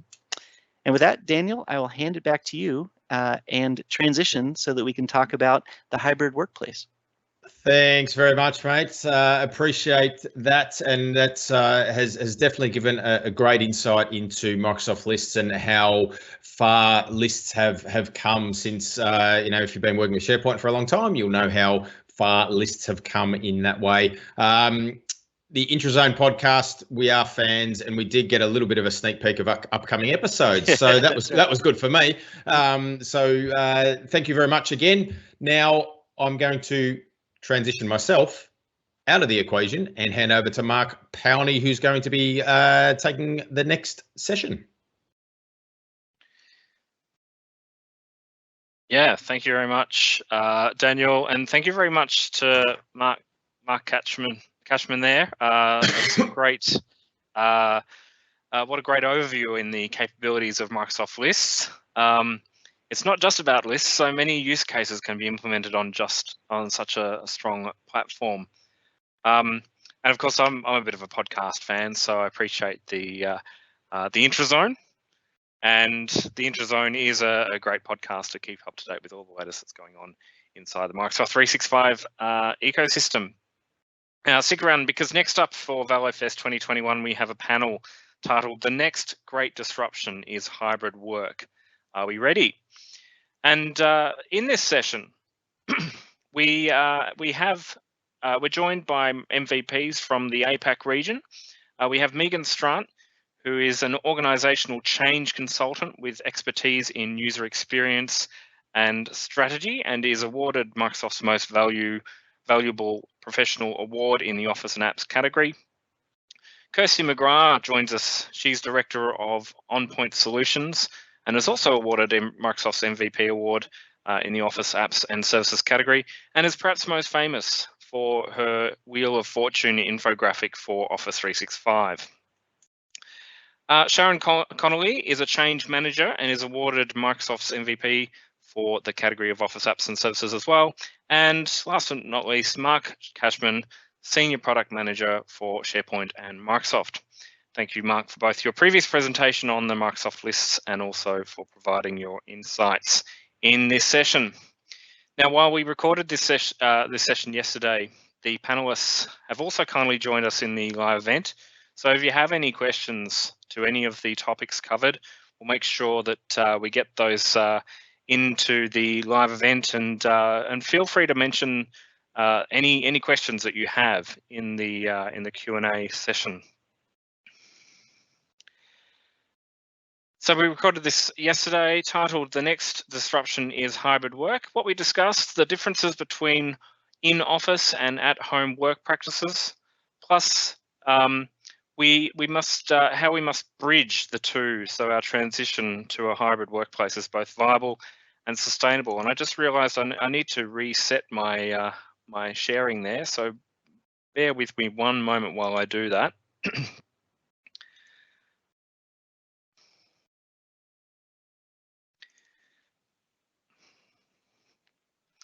Okay, let's kick it off. Okay, let's get started. I wanted to kick off the discussion today to set the scene. Let's go around the virtual room with the following question. In 20 words or less, how would you describe the past year? Perhaps Sharron, I'll start with you. Great, thanks. I would say it's an acceleration of the inevitable. The way that we're working now was going to happen anyway. We've just been forced to do it a lot quicker. And over to you, Mark. How would you describe the past year in 20 words or less? In 20 words or less, I would say it was a balance between perception and reality with the work-life balance. There was the perception of what we should be doing, and then there's the reality of how it actually is going to get done, and that seemed to take a while. Sure, yeah. Kirsty, what would be your answer? I think it's finding those moments of zen in amongst some pretty intense work-life sort of balance with families and everyone around us. Right, yep. And Megan, describe the past year in 20 words or less. I feel like business continuity was a big part of it. but also adjusting products to suit the needs of a rapid sort of fast moving train that it was. Cool. Now I thought I'd start this with some interesting stats from Microsoft. An article they've published of the same title as this panel, in fact. I think we took inspiration from Microsoft on the title, but they included some stats on Microsoft 365 usage. Time spent in Microsoft Teams meetings has more than doubled, in fact 2.5 times, and that's globally, aside from a holiday dip, and it also continues to climb. The average meeting is 10 minutes longer, so the time from start to finish of a meeting has increased 35 to 45 minutes on average, and the average Teams user is sending 45% more chats per week. And interestingly, I think this is interesting for this particular topic anyway, is there's 42% more chats per person after hours, and chats per week is still on the rise. So this is an indication that we're spending more time online and less time in person. This has been a workplace requirement, perhaps with the pandemic, but now we're moving to this concept of a hybrid workplace. People working in the office and people working from home interchangeably. Sharron, how do you envisage the coming year? What challenges will organisations face in moving to this hybrid workplace? Well, I think that previously we would have had maybe at any one time 80% of the people in the office and 20% at home. That's going to switch. Things like meeting room etiquette and including a larger workforce at home are going to be challenging. How we continue to brainstorm and collaborate will be our biggest challenge, in making sure that everybody has a seat at the table. Those stats on Teams I think were quite interesting. I was straddling a couple of positions at banks as we went into lockdown, and they weren't really using Teams at all. So both of them had to start using it big time. And I think that going forward, people have limped along, and now that we're looking at getting back to the office, now they'll look at, actually, did we train people correctly? Have they got all of the features under their belts? And they'll start to look at using things properly rather than just limping along. Sure. Perhaps Kirsty, with the embracing a hybrid way of working, we need to consider how to embed the practice into an organisation. How do you think the employee-manager relationship, or perhaps the employee-leader relationship, plays into the practice of a hybrid workplace? Look, we used to do a lot of work around, working from home or hybrid, and been doing that for many, many years. And that practice has now kind of been escalated overnight, with a lot of managers not really ready. So their idea of things going okay can be quite different. And to the reality, if the culture was somewhat not in a healthy position before, it's just been exacerbated and it's not up in their face so much. So that learning new ways of being able to support employees doesn't necessarily have made you look like a great manager, and you might got burnout employees. It's like, what does that learning look like now to go on a new journey for hybrid? The information is there, it's out there. The training and the learnings is already there. It has been there for many years. It's now a matter of organisations looking at trying to take that up to support, because we're getting more and more disconnected from, we understand people's personal lives maybe, but we're not sometimes having the right conversations in terms of what it looks to lead and manage. Are there different types of learning, do you think? Like, is there and maybe this is an open question, like individually led learning versus a sort of a top-down approach to learning? Is there a difference between the two, do you think? Yeah, absolutely. I think what I've seen, especially over the last year, learning has become a little bit more self-led, because it's like, you need to do this, it's overnight, we don't have time, just do. So we've seen all this self-led. We haven't seen as much of the, that top-down, where this is the guidance and the best practice and the policies we're putting in place, and the ways that we want to work and collaborate and communicate as a team. So what does those team collaborations sort of look like now? So that learning piece really fell over, because people can't take in learning when they're under that much stress. The listening ears on? No, they're not there at the moment. But I think we're at a point now, the next year might change in that learning curve and what it looks like. That's an interesting comparison, the just do mindset. I think we started the pandemic with an approach to just get it happening. Like, we've got to get online, we've got to get use of online tools. Is that something that perhaps has played into this now, where we're basically a year in? Megan, do you think there's a concept there to sort of change what we're doing to suit this as being a more long-term situation? Definitely. And I was just thinking, it's that difference between a go live project to cultural change. You know, we can roll out teams, and last year, so many organizations, it was enable teams, help us get people the ability to work from home. But there's a long road ahead, and some organizations do it a lot better than others, with ongoing innovating ways of working, making sure people are on board, and that journey of, as Kirsty touched on, a department, you know, they can each use the tools and features, but do they have a central way that they collaborate that's consistent? So it's the cultural change and change in behaviour that's really important now, as opposed to having the tools. Yeah, and thinking about the Microsoft tools we use, I guess, Mark, to use the tools like Microsoft Teams to collaborate online, are there any thoughts of the longevity of a team, right? So at an organisation level, we find the creation of teams as perhaps being left as an organic process, just to get the job done. But is that how it will remain, or are we thinking about more long-term forethought, I guess, to how we manage these things? I think one data point that I've heard and that we've seen is, now that we've flipped into this new way of working, digital transformation, some did it very proactively, some did it because it was a must and it was a race to get to the starting line. But I think once it's established, there are other benefits beyond the technology and how people connect that seem to be resonating, that might mean people don't have to commute as much. People who are from afar don't have to think they cannot get the job because they're not in the location. There used to be kind of this weird rule at Microsoft that for some groups, if you weren't in Redmond, then the job wasn't available to you. But now I have a much more dispersed team. I'm not a manager, but there are now fewer limitations for where people work. We've got a colleague in Australia, one colleague in Finland, and spread out throughout the United States, not in Redmond. And I think that will stick. And the final thing I would say that I have heard, I don't think it's new to Microsoft, is people just may not go into work quite as much. There's benefits of the work-life balance. Even if it feels unbalanced sometimes, you at least have a little bit more control because you're not losing that hour of commute. Maybe offices will shrink in size and it'll be a little bit more interchangeable besides having a permanent office. Like currently right now, mainly because our building got torn down, I don't have an office, but I'm not sure if I will get one. I'm not sure. Do you want one?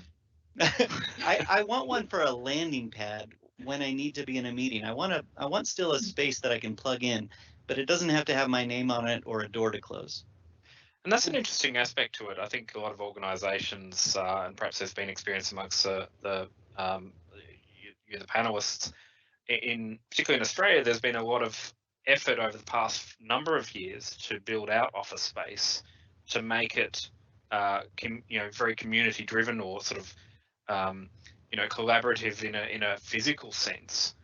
Perhaps that's been discarded in the last year because we've all had to move home. But those spaces are still there, and there's been a vast amount of investment to that. Sharron, do you think there's especially thinking about the hybrid workplace and thinking about how we might return back to that environment, or in fact embrace those environments perhaps that have gone unused? How do you think we should go about that? Is there sort of a view to bringing people closer to those environments? Definitely, and this is one of the things that I'm actually really involved with right now. It's looking at the workplace of the future, and I'm looking at moving people into an amazing new building that's all about collaboration. And one of the things that I'm passionate about is when you come into the office, you are primarily coming in for the human connection, so that the time that you spend away, the time that you spend on these team meetings, you've made that human connection. So I am all about, come into the office 2 days a week and spend those 2 days doing walking meetings, going for lunch, going to a yoga class together, just sitting around in the coffee lounge, chatting and brainstorming. There's nothing worse. What's happening for me at the moment, which is really challenging, is I'm deciding to go into the office, say Wednesdays and Thursdays, and I don't want to go into the office on Wednesdays and sit at my desk having 8 Teams meetings. I may as well be at home so that I'm doing stuff, that I've got my cats here, and you know that I'm not doing that commute. So I am mainly going into the office when there are drinks or there's a lunch. And that's not wrong, you know, that is, make sure that you're going in for those important brainstorming and human collaboration things. And I think that teams need to figure out, and going back to Kirsty's point about the training that's always been available, I'm really encouraging teams to design their own training. So this is one way of using Teams, but how do you guys want to use Teams? What are your 10 meeting mantras? What are you going to use the tabs at the top for? How are you going to send and collaborate? And I think people need to design the workspace, the working methodologies, and the use of technology for what fits them as a team rather than a larger organization. Yeah, it's almost like the embedding the way you use the technology is actually part of this transition as well, isn't it? That and perhaps, I don't know, Kirsty, if you've got a view on this, like how to what is needed to actually get these processes, or you know, the right way of using the tool set. How do we actually get that communicated out to an organisation so it's an effective working from home and a working from office environment? Look, I stopped using the word training. I pulled it out altogether, and I said, I'm going to workshop with your team, because it starts from a general conversation. The features are there. The things that you do technically with it is the same from team to team, but how they apply it in terms of some of the core components, the wording will be a little different for them. The outcome might be a little different for them. But the technology is not exactly, it is evolutionary because it's always on the go. We see so much changing all the time, but it's what's going to make the most sense to you for that particular process or that particular scenario. So when I often don't use the word training, it's kind of, I'll show you a bit about it. Let's workshop it. How do you want it? And then I go, and this is how you can apply it. And it's all still just training really, but different words lead them to a different way. And then when you're pushing it out, going, here is how you could do your own little workshops in teaching the change champions and working with the managers to then drive forward. What does the manager want to see for good collaboration and communication? And they can drive it through and scale it within the business. Interesting you said they're pushing it out, Kirsty, because in a way we want to put it there and get people to pull it. Yes.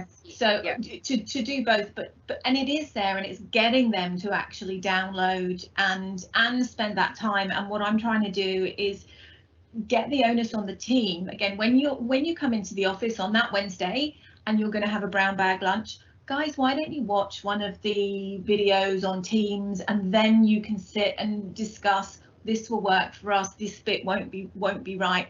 So the challenge that we have as trainers, change managers, or people trying to drive adoption is we put it there, but they don't go and get it. Yeah. And that's always a challenge, and we're always looking at new ways of doing that. I think also that, just if I can add, flows back to, the comment made before also about stress, because we can look at what was possible to push at people and expect from them in 2020. And that's changing now. When they say that a lot of people miss connection, yes, there's that, but 70% of people in the work index said that they want a hybrid workplace, they want remote working. And so, yeah, I agree with you, but it's also been tricky because we had to assume everyone was under stress and, tread delicately and not push too much. But the thing I find interesting at the moment is now organizations are starting to go, right, we're expecting stuff now. You're coming back to the workplace and you're learning, and you've got to move forward, which has also been interesting. That goes to the, I guess. Stress, some of that stress also came from the fact that they didn't know how to do the things. So they needed to do a little bit more push-pull to be able to alleviate some of that. So there's that component I think we'll start to see shift and change because they know that they have to now as a cultural shift.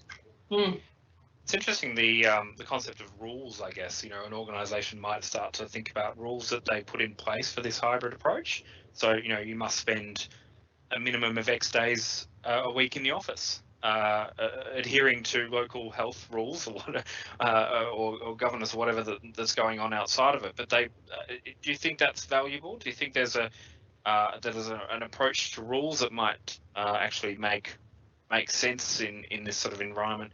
And I guess, or the flip side of that is, as a person, should I start to think about my own rules? If I'm working more outside of hours, how do I redefine the rules that I am, that I'm sort of governing my own behaviour with? Do I say you can't contact me between 7 and 9 because that's when I have dinner at night, or something like that? Like, do we start to think about other rules on a personal level as well? So I worked at an organisation a couple of years ago where part of the program was in transformation was non-negotiables, and it was fantastic, and it was similar to that. We would workshop non-negotiables as departments and groups, and mine was, I think, 2 school pickups a week and a lunchtime run, things like that. But going back to the rules part of it, I think, yes, our boundaries are so much more important, and expectations. Just because I send an email at 10 o'clock at night because I was with my kids in the afternoon, I don't want people to respond and feel like they're on their phone more. So yeah, personally, there's the individual boundaries, but there are a lot of organisations who are forcing their staff minimum 3 days a week in the office now, and I think that's very bold because staff are still, humans are still really stressed out and not through this. So I think they have to be cautious as well. I guess it's the concept of asynchronous working as well, and that's a thing for workplaces that are worldwide, and Microsoft might be quite au fait with that, Mark, but would you say that's an element to consider here? I obviously bring it on, but I was going to say a little bit ago, one of the things that you all got me thinking was that value of, I think, where the education sector kind of started at first with being able to flip the classroom, watch this video, and then we'll talk about it. And with the asynchronous and some flexibility of hours as a requirement, but maybe now as a preference, I think it leads employees to be able to kind of push the boundaries that may not feel like I can not go in yet still be productive and still be seen as being productive. But a recent discussion that I had with a gentleman who works in the aerospace engineering, he's a designer and he works with a room of designers, and it used to be they were all in the same room, very quiet, with headphones, but every once in a while they kind of reach over and chat with each other. And the way they described in how they were working was that they just had an open chat, and sometimes for hours they would have an open meeting, but it was just so they could communicate. But the expectation to be on, you could turn your camera off, you could sign up on at 10 p.m. or whatever the time might not be then anybody's on, but that it was okay. And they kind of transferred into what I've actually been doing for a while. I think it's just Microsoft kind of has that from a rules perspective. It might just be my role too, not every role is the same, but of the expectation of, if you deliver your work at the end of the day, 9 to 5 is really just an old nuance. If I'm delivering and my manager's happy and whomever I'm supporting gives me the thumbs up, I don't think they care what time I'm on or not. Yeah, but even in my head, I think we're trying to get people away from the 9 to 5 and to redefine what productivity is. But I sometimes feel, if I'm at home, if I started a little bit later, then I should end a little bit later. And that's crazy. That's absolutely crazy, because when I'm here, I'm producing, and we're not, nobody is measuring, did Sharron sit at her desk for 8 hours? What they are looking at is, wow, Sharron produced some great stuff. And I think that sometimes we pressure ourselves more than organizations pressure us. Although we do focus a lot, I think, on, we focus too much on corporate knowledge workers with that, though, because it's so different for, say, a nurse or, a garden and parks worker, and so a lot of the stuff we're talking about, we're talking about at your desk, how many hours you've done, what have you produced. So it's I think that's also something that's a very murky area, and that's where the complexity is right now, is what about all those staff that still have to go into the office because it's a really old government department who still use paper? And those outliers that I think that we haven't dived into enough that don't fit in this yet. Do you think, Megan, there's a balance? Because I think you're absolutely right. I think there is, whether it is seen as a privilege to be able to work more from home, or you just do that and you find that you're able to do that, so maybe you maneuver to it. But there are so many of the frontline workers that in another scenario might not have been as connected to the rest of the team because they didn't have an easy way to connect. I don't think it excuses what your statement was, but just that balance of, I wonder if they, who may seem like I'm always on the front line, might have now a better connection back to whomever, you know, it is that they're connected to, who isn't always on. Seen it both ways. I've seen them become even more disconnected because at least they were kind of having to come into the office and they would walk through to bring paperwork in or something like that, and there was no one in the office. It was cricket, so they felt even more disconnected and not having some of the tech. And then some have gone the other way, and I mean that's shifting and changing as they bring more in. But it's also those things like, what are the KPIs that have come into place around, you know, connectivity and collaboration and communication and digital and transformation, and coming into line with it to try and get everyone all a bit more on the same page wherever you can. It's tricky. I think, look, every person on this call right now in this session, probably none of us had our jobs heavily impacted in the pandemic because we're corporate knowledge workers who were at a dining table, ironing board, desk, wherever we worked. But we have to be in touch with those other roles that, and there were roles last year where, you know, the people were stuck and they had to, you know, accept less days, accept less pay because their organisation said you simply can't do your job. So there's some amazing elements to this, and some of those did implement some really great tech, like just Teams chat on mobile to keep people connected. So there's been a lot of wins, but I think there's still a long way to go with that cultural transformation and keeping that innovation when they can come back to the way it used to be.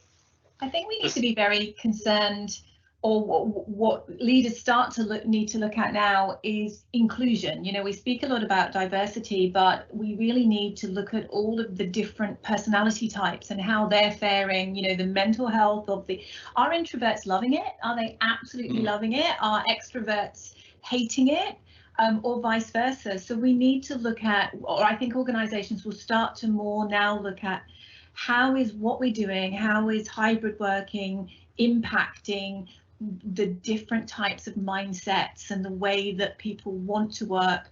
Why do people want to stay home? Because in Australia, we could all actually go back to the office now.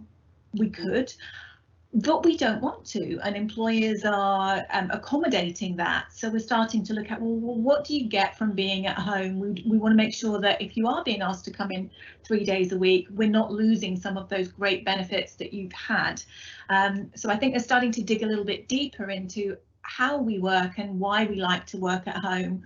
Is that because we've got the flexibility? Are we producing more or less? Are we less stressed? Or are we more stressed? So I think a lot of those studies will start to come out now. I have to say, I had a client recently chat to me, and they said, separate to the project we're working on, it's a law firm, and they said our people don't want to come back to the office, but they can. And the client commented, maybe we need to completely from the ground up rebuild our culture and be like he said, Silicon Valley startup, so they can wear jeans and cons to work. And this is lawyers in suits. So it's really interesting. I agree with you. And it's they're really gone back to the roots of, why do our people not want to come in and how can we make it appealing? I mean, one of the major banks on Monday in Melbourne had a DJ in their foyer Monday morning. Oh, wow. First day. Yeah, the first day that staff were 3 days a week back mandatory. So businesses are also trying to make it happy and fun. And it goes the other, it goes the other. I had an organisation that, you know, they had to put a 5-day, you know, request in before you could work from home. And, you know, they were forced into do the whole work from home, whether they liked it or not. They had the tech with Microsoft Tech to support them. But the culture didn't really necessarily shift. There was a lack of trust. One fellow said, I've had my manager call me 31 times today. And the moment we've come back out of lockdown, it is, you are all expected back in the office. So it can go also, you know, we have to then have a look at, you know, where does that culture shift and what do they need to do from a HR perspective to bring those managers to take them on that journey to a new way, to get the most out of their employees, because going hardline at this environment is not always the way to also go to. So there's Kirsty, probably was that culture broken anyway? Was that? Well, this is the thing, exactly, and that's what I'm saying. It, you know, there's a lot of cultures there that haven't come on the journey. Some are, some aren't, but we cross fingers, we can help them too. There's probably a cultural aspect to this. There's also a technology aspect. I mean, Yes. if I can work at home and I've got a good environment to work from home, then that's a benefit to me to not do the commute. So I'm going to stick around at home. But then there's a perceived benefit as you know, if you've got a personality type of introvert or extrovert. I think, Sharron, you kind of touched on that, and perhaps you'd go further than just those two personality types and think of it, you know, maybe a Myers-Briggs sort of analysis over your personality types or whatever, and how that might impact the value proposition, so to speak, of going into the office versus not, and how to sort of tailor that to different types of people in your organisation. I wonder if going back to the governance side of things, technology plays a part as well, in the sense of, say, a banking environment where security controls are in place in the technology that they've got in place in a workplace environment. How that translates to home, and whether there's an impact there as well. Is that sort of a factor that might not just be associated to banking, but other areas as well? It varies greatly. So in the last 2 years, I've worked at three large financial organisations, and they've all had Office 365. But what Office 365 means to those guys is very different in terms of, are you able to use a personal device? And sometimes the answer is definitely no. And it is very frustrating when you know that Office 365 has been implemented so that you can work from anywhere at any time, and that you can transfer information across the devices. And if you choose to be online working at 10 p.m, you choose to do that, and you're looking on your phone or on your tablet, and you want to open it, and it says download blocked. Like, I am trying to do this. And now I've got to, oh no, I'm not going to fire up my laptop. And I think that certainly when the pandemic struck, I was at CBA, and they hadn't really, and anybody that's watching globally, that's one of our biggest banks in Australia, they were not quite ready, and they accelerated with a number of the capacity. You know, one of the major issues that people had was the server capacity for people logging on from home, and they had to do a lot of firefighting. Lots of organizations really had to accelerate their programs there. And I guess they'll be looking at, you know, we managed, we can do it. Now, what's our plan going forward? There was also, I had a story from a couple of friends happened to be at one of the other major banks, and one in particular couldn't access documents for 3 weeks because if all staff went onto the platform, it collapsed. But they did this priority structure, and week one was just certain departments. So there was a lot of organisations, and as you sort of commented, there'll be people listening to this call who had massive obstacles due to infrastructure last year that they probably still need to remedy. Well, bringing it back to we do have a time limit, unfortunately. With, I guess, to bring it back to the technology though, with and perhaps Mark, you can help us out with this question. The advent of Microsoft Viva, where do you think the opportunities lie, particularly in this in relation to the hybrid workplace concept and some of the issues that we've discussed through this session? Yeah, I honestly was already thinking about it a little bit. I know you send us kind of a pre-read, but also just hearing, I would kind of ask myself, if I were to go to, you know, Jeff Teeper and team and say, how would the Microsoft Viva launch have been without the pandemic? I think it would still have fit. It still would have been great for employee experiences, but it starts to stretch this notion. I think you've touched on it a couple, you know, from what Megan and Sharron said earlier around the inclusivity. There's a part of Viva that maybe doesn't even feel like a technology or an industry thing, but it's very much oriented around mindfulness and easing your virtual commute. You know, is there a method of technology that can kind of end your day to prepare for the next? There's other ways of keeping connected that aren't just meetings. You know, send a praise to a friend, a colleague. You know, and Viva obviously brings a lot of content into a single location, which I think without Viva, you would hope to do that anyway. I think Teams was already in that direction. But with Viva Connections, you know, that brings kind of your intranet into your single device, fewer apps, fewer switching. When will companies adopt that though? Because we get these great things, you know, and as MVPs, we're always on the latest things, and we know, even just in our own little area, we know what's new. But then I tried to create a sway at work, and I went and had a look. How long has sway been out? How long has it been out? Probably four-ish years. It's not in my organization. It isn't there. And when I really, because they don't adopt this great stuff, and there are good reasons, because of integrations with other apps and security, and I've been involved in that side, and it's a big can of worms. But these great things that are out, most large organizations will not be seeing for 18 months to 2 years, which is such a shame, because I'm like, this is great thing we could use. Well, oh no, we can't. I think Kirsty wants to jump in. I would just say one thing. A lot of the technology is already in place. And that doesn't mean or excuse the answer, but with something like connections, it's just a flip of a PowerShell to get your SharePoint home site in Teams. So, and that's not an additional cost. Something like Topics has an additional cost, but it's already kind of doing everything you need behind the scenes without some of the new user interface. A little bit further along, is going to come learning and insights. Again, still a lot of base technology that's in place. It's just Viva kind of hones it into Teams and activates some new things, if not a lot of new things, I understand. So I don't know if the adoption will be as slow because of a limited access, but I think with something, if I can very concretely say with connections, if you are already deployed in a SharePoint home site, which may or may not happen, but if you are, literally it's a PowerShell these days, fully supported, very available to everybody. Hopefully that's the 100% answer. But Kirsty, have you got a different opinion or something similar? No. Look, similar. What I've seen is, the full adoption sort of change programs went a little out of the window over the last year with everyone just having to do, and we kind of went backwards a little on the training and the hands-on, the workshops, and just that we need to get a seminar and get people over the line in learning. So things like, Viva Learning and having those core components to be able to help people will help.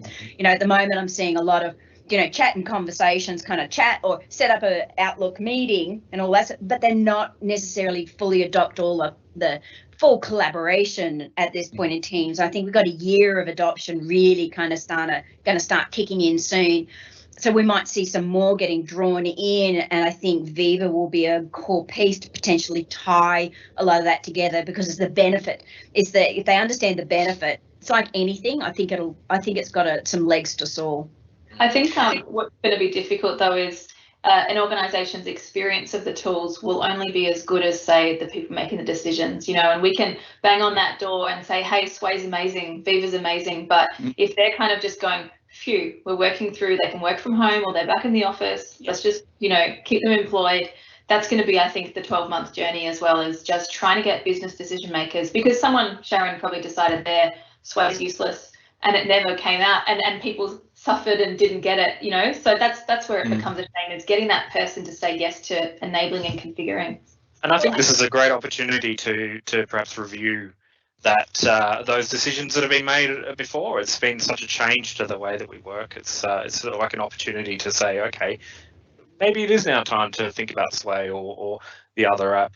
Look, we are limited with the amount of time, unfortunately, for this session. So I know we could actually continue on talking. And for the benefit of the audience for ValoFest, of course, we've got the contact details, which I'm placing up on the screen as we speak.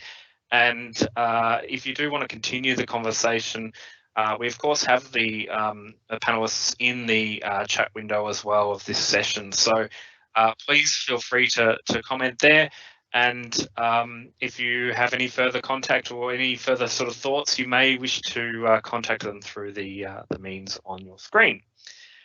Thank you very much to Sharron, Connolly, to Kirsty McGrath, to Mark Kashman and Megan Strant.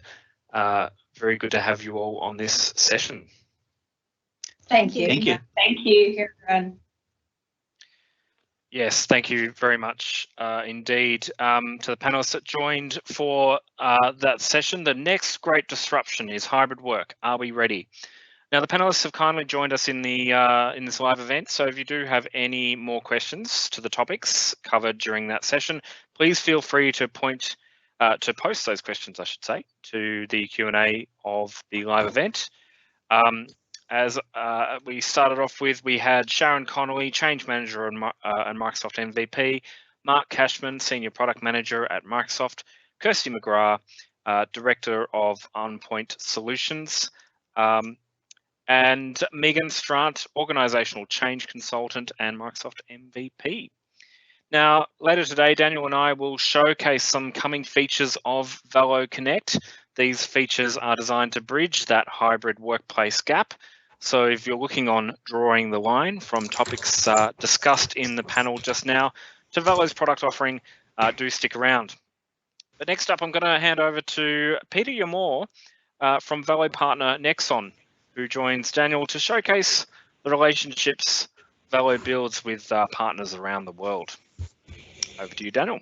Thanks, Mark. And yes, just to reiterate, amazing session. Lots of great content there, and the guys and girls are still in the live event. So if you do have any questions, feel free to post them in the Q&A, and they'll jump in and answer those. Now, as Mark mentioned, we do have, and I mentioned in the agenda and at the start of the session, we do have a special sponsor with us today, Nexon Asia Pacific. And I'm joined today by Peter Yamore, who is the business lead at Nexon Asia Pacific. And yes, if Mark Kashman, if you are still on the call, yes, I did take my hat off just for you. So that is a rarity, but there you go. Anyway, embrace it.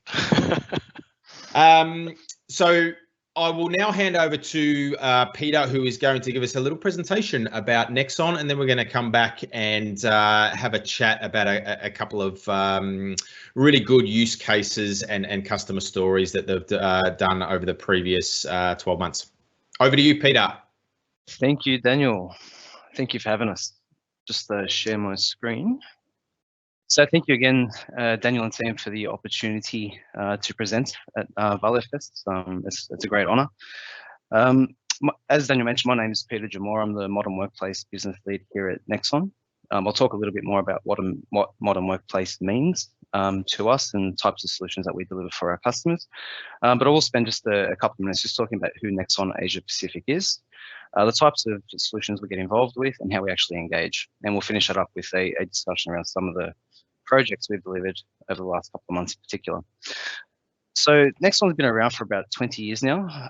Started off in the telco and telecommunications and network space. Obviously a big focus around outsourced IT and managed services. And especially over the last 5 to 10 years, a very big focus has been placed on communications, collaboration, and also key solutions in operating businesses. So we do tend to, especially in my space, we do focus and are in alignment with Microsoft and their 3 cloud strategy, focusing on Azure, focusing on Microsoft 365, and also focusing on Dynamics 365. We do have presence across the east coast of Australia. So we've got offices in Melbourne, here in Sydney, in the Gold Coast, and also Brisbane, and we're aggressively growing that out too. We're at about 200 staff at the moment, and they're a pretty good mix there of support desk staff to engineers to consultants to developers to functional and technical consultants, developers, solutions architects. We've got the whole gamut, including change managers as well. We operate. We are a true end-to-end service provider when it comes to IT. So we'll look at anything to do with core networks to end user devices, to infrastructure as a service, or cloud hosted servers, platform as a service, software as a service, Internet of Things. You'll see that in a slide coming up where we sort of segment the overarching business into a couple of key areas, about 6 of them in total actually. We have received numerous awards over the years at the vendor level, and also a lot of our delivery staff, if not all of the delivery staff, are certified at the premier level with key vendors such as Microsoft. So when looking at the way the business is structured, we do cover everything from network and IoT. Okay, we've got security, and that's security at all levels. Okay, so obviously a hot topic at the moment is cybersecurity. It's also the security and compliance controls within the Microsoft 365 stack. It's also the endpoint security as well. We do quite an amount of work in terms of unified comms and contact center. So if you think of Teams calling and those types, we're heavily involved with our customers in that. And really the areas that I focus on is the modern workplace side, which is on the far right of that slide there, but I work very closely with the two other divisions, it being our cloud services team. Okay, really focusing there on the right cloud for the right workload, and our business apps / business solutions teams, which are heavily involved in the Dynamics 365 suite. So that's customer engagement and Business Central's two key areas we focus in on. Now, when it comes to the modern workplace, we've been very deliberate in how we've divvied up what we do in terms of practices. Now, in that, we cover off, obviously, our comms and collaboration areas, and we do really focus on sitting down with our customers, understanding exactly what their needs are in terms of how are they engaging with staff, how are they ensuring the right content is made available to the staff as easy as possible, and how do we also interface with external providers or external parties, so our customers, our members, our suppliers, and so on. So we do a lot in terms of intranet and extranet solutions. We're also quite heavily involved in document records management platforms, and we do a lot of migration work, especially off heavy systems such as Trim. Okay, and we go through a complete information architecture type of engagement with that to really understand what how people are working, what's the best way of structuring content, what do we do in terms of tagging, how do we get the most out of search, and how do we ensure in some cases that these organizations either become or remain compliant with various document records management standards. In addition to that, and of course, if we're providing platforms that allow people to communicate and work, we also want to make sure that we have some level of control and governance over the devices that they're using. So we'll focus everything on making sure devices are compliant. We'll look at only publishing certain types of apps to these devices, and also basically enforcing conditions to say, well, if I am going to be working remotely, which is obviously a theme of today and over the last year or so, how do I ensure that sensitive data that we're maintaining within our tenant and within our environment as a whole doesn't accidentally or maliciously go walkabout. Now, with a lot of the solutions that we start with, especially in terms of intranets, there is a progression that we've seen over I've been in this space for close to 15 years now, and the progression seems to be that we're going to start off with a platform that is going to allow us as a business to go through and better engage and communicate with staff and provide the information they need. And once we get there, we tend to work on, well, how do we then further enable those staff by taking away the manual processes? So we'll go through and create apps, we'll go through and digitize forms, get a business process that was largely manual and literally pick up a piece of paper and walk to the next person for a signature and turn that into an electronic process. And also tying a lot of disparate systems together to ensure that people don't have to go too far.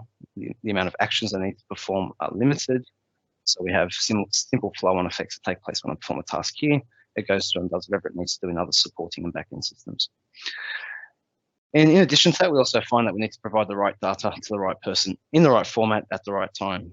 So we're looking at dashboarding and reports through Power BI, providing some sort of intelligence and recommendations through Azure and Azure services, but also basically limiting, and this is something we do to help us out a little bit as a support function, but also for our customers enabling their staff, is development of Q&A bots that help answer questions that typically get asked over and over again, and will take a lot of the tasks required of other people in the workplace out of the picture altogether. Now,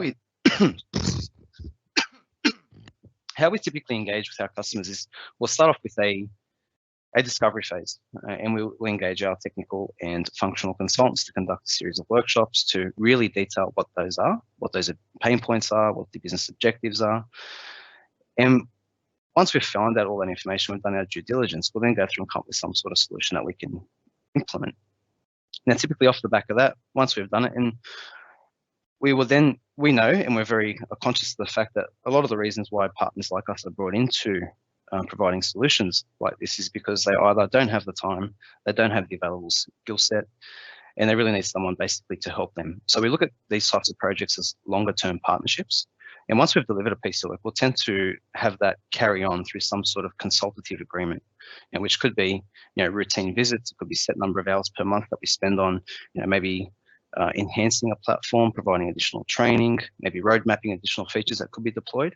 The idea here is, and it's a pattern that we see with all of our customers at this point in time, is that it's this idea of continuous improvement. Okay, so they put a platform out, they're drip feeding additional things to their user base to ensure that they're getting the most out of the platform. Now, and we're also conscious of the fact that whilst being a technical solution provider, we do know that the typical measurements of any project is, have we met objectives? Have we done it on time? Have we done it within budget? Now, another dimension we like to throw in there is, have we done something that is going to ensure that they realize the benefits of what we have done? And not by they, I don't mean the business, well, I do to some extent, but I also mean the people that are directly impacted by those changes. So we basically work off and sort of treat as our Bible the ProSci ADCAR model in really promoting change, really driving and getting people to understand why we're doing the things that we're doing, what the risks of staying as is are, what the benefits of changing are, and also making sure that throughout that entire process that they're constantly enabled to be able to work with what we're putting in front of them. So it's a big focus for us and it's a key metric in terms of project success.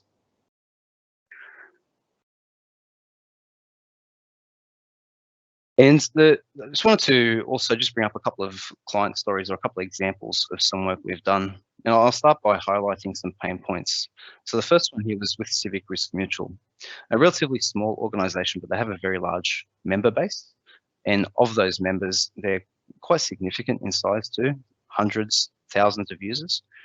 The trouble that Civic Risk were finding was whenever they wanted to provide their members information, it was largely email-based. Internally, they didn't really have a platform that allowed them to manage a lot of that content. The platform they did have was quite old. It was very hard to manage. There was heavy administrative and licensing costs. So the intention with Civic Risk was to go through and provide them a platform that was going to make it easier for managing their own content, but also reduce the amount of email that they had to send out to their members. And how we did that was by building a brand new intranet for them, but we extended the capabilities of that intranet to provide extranet functionality as well. So with the deployment of Valo from an intranet perspective, as well as entrance to go through and really control external access to that environment, we're able to quite quickly turn around the solution that enabled them to simply publish content and was made available to the right member almost immediately. And all that member had to do was simply log in and consume it. It completely reduced the amount of email that they had to send and a lot of the administrative tasks that were really coming down to the one person there. So it was a highly successful project, and credit to Valo and the team with the products. They made it a lot easier for partners like us to deliver those types of solutions rapidly. Now, the other example I wanted to bring up here as well, and it does sort of further emphasize the point I mentioned earlier around a progression through the adoption of technologies, especially in the 365 stack. So with Liverpool City Council, it started off as your common, fairly standard type of intranet solution, where it was focused on communications, being able to push that out and have the staff consume it. But it was also focused on being able to ensure that people can quite easily find key content as quick as possible with limited clicks. They don't want to have to go through and write really advanced search queries, interfaces to be nice and simple and organize content the way they need it to be done. Now, over the last few years, that solution has continued to evolve, and we've moved away from that. There are enhancements that we do every now and then. Liverpool City Council are also on that consultative support agreement with us. We do have dedicated time per month for one of our consultants to go through and enhance existing features, add additional functionality in, or maybe even provide some training and some guidance as to what are the next things that we could possibly bite off. So there was really no end date with this type of project. It's really a long-term relationship that we've established with this customer to ensure that we are growing, they are growing, and we're able to support that growth through the adoption of additional features. Now, that progression has moved from the core intranet functionality into forms and processes. So we have spent quite a considerable amount of time, especially over the last 8 or so months, in digitizing a lot of their forms and wrapping up a process through Power Automate in most cases that allowed them to really expedite the overall process duration. So some things that were taking 3 and 4 weeks to complete are now taking a couple of days. So they're seeing benefits all around, and we're continuing to consult with the likes of these 2 customers, with the others, in making sure that their uptake of 365 is continued and it shows immediate value to them. Amazing. Thank you very much, Peter, for first of all, for the introduction into Nexon, and then also just a little bit of an insight into those two client stories there, and specifically Civic Risk Mutual, who did have those pain points around external user access and things like that, and with Valo Entrance made that super easy for them to be able to manage that. So kudos to yourself and your team for implementing that, and also providing those amazing outcomes for those two clients in particular. So once again, thanks for all of that information and for that presentation. And thanks again. Thank you for having us. Next up, we have a little bit of a break here where we're going to have a look at well, you can see on the slide there, a Valo beach workout with Stephany. So let's dive into that. Oh, pardon the pun, by the way.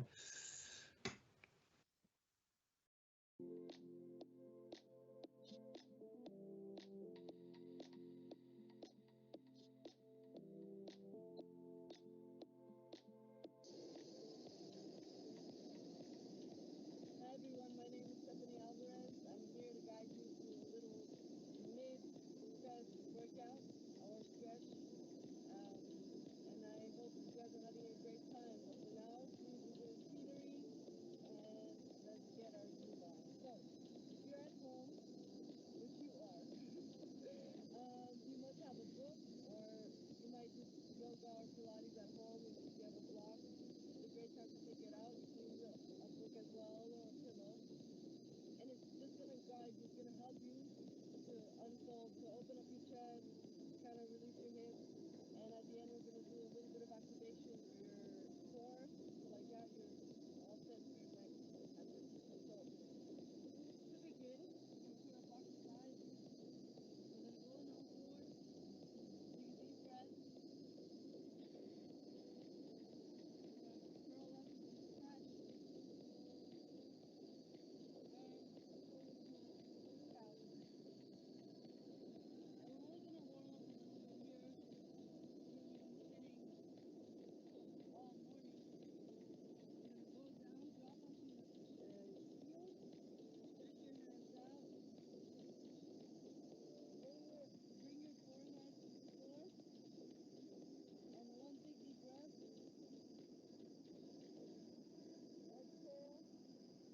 Curl up, stretch.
pelvic floor. This realigns your pelvic floor. It's very good for if ever you're sitting awkwardly or you're always rotated in the same direction. This is going to help you. This is an exercise I do almost every day. So let's do that 10 times. Breathe. Roll your pelvic floor. Bring your belly button down to the ground. Up and down. Breathe. Belly button down to the ground. Up. Breathe. Again. 4, 5, 6, 7, 8, 9, 10.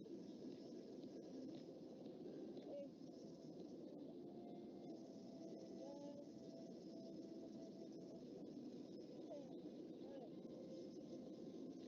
How much time do I have left? 5 minutes. Alright, we're gonna keep working out for 5 minutes. I'm breaking a sweat. I hope you guys are breaking a sweat. I hope. We're gonna do another set of these, okay? Breathe. Bring your belly button down to the ground. 1, 2,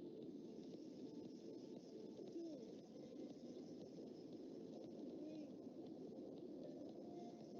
4, 5, 6,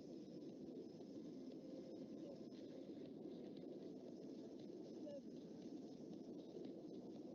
8, 9, 10. Got it. Now from here, we're going to swing our hips a little bit, just loosen up. After all that exercise, I'm sweating a lot. I hope you guys have the AC on right now. Back and forth, and swing a little bit more. It's a nice stretch I'm going to show you. With your same block, with the book, put it right under your hip. Stretch one leg out, and one leg in. I took my left leg, I'm bringing it in. I'm going to keep going with deep breath. I'm working on stretching the psoas. Same thing we were doing before. Getting a release in your hips is essential when you're sitting down all day. Let's take a deep breath. Alright. Switch.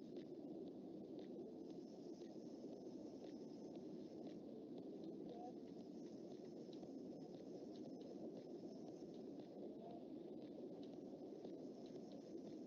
If at any time you like one of these positions and you want to stay in it, by all means, stay and stretch as long as you want.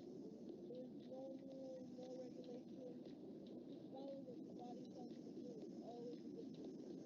Now we're going to stretch out our legs. This is really nice for your hips. It's going to open up. It's going to sit here for 2 deep breaths. Big deep breath.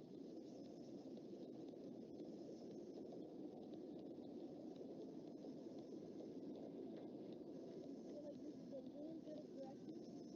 You can always put bolsters or pillows on the side of your knees. I'm going to take a breath.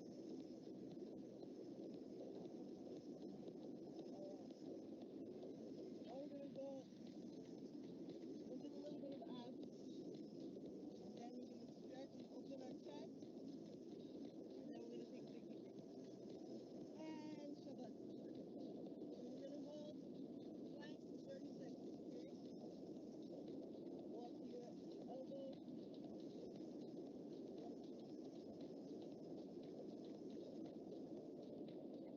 If you can't do 30 seconds, you can do intervals of 10 seconds. I'll tell you at the time of the minute. If that's 10 seconds, you can take a break for 5 and come up for another 10.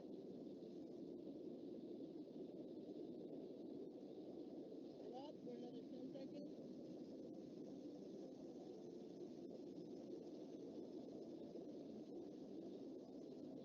Take a break for 5. And we'll do another 5 seconds. Alright guys, we're going to finish off with a hard opener.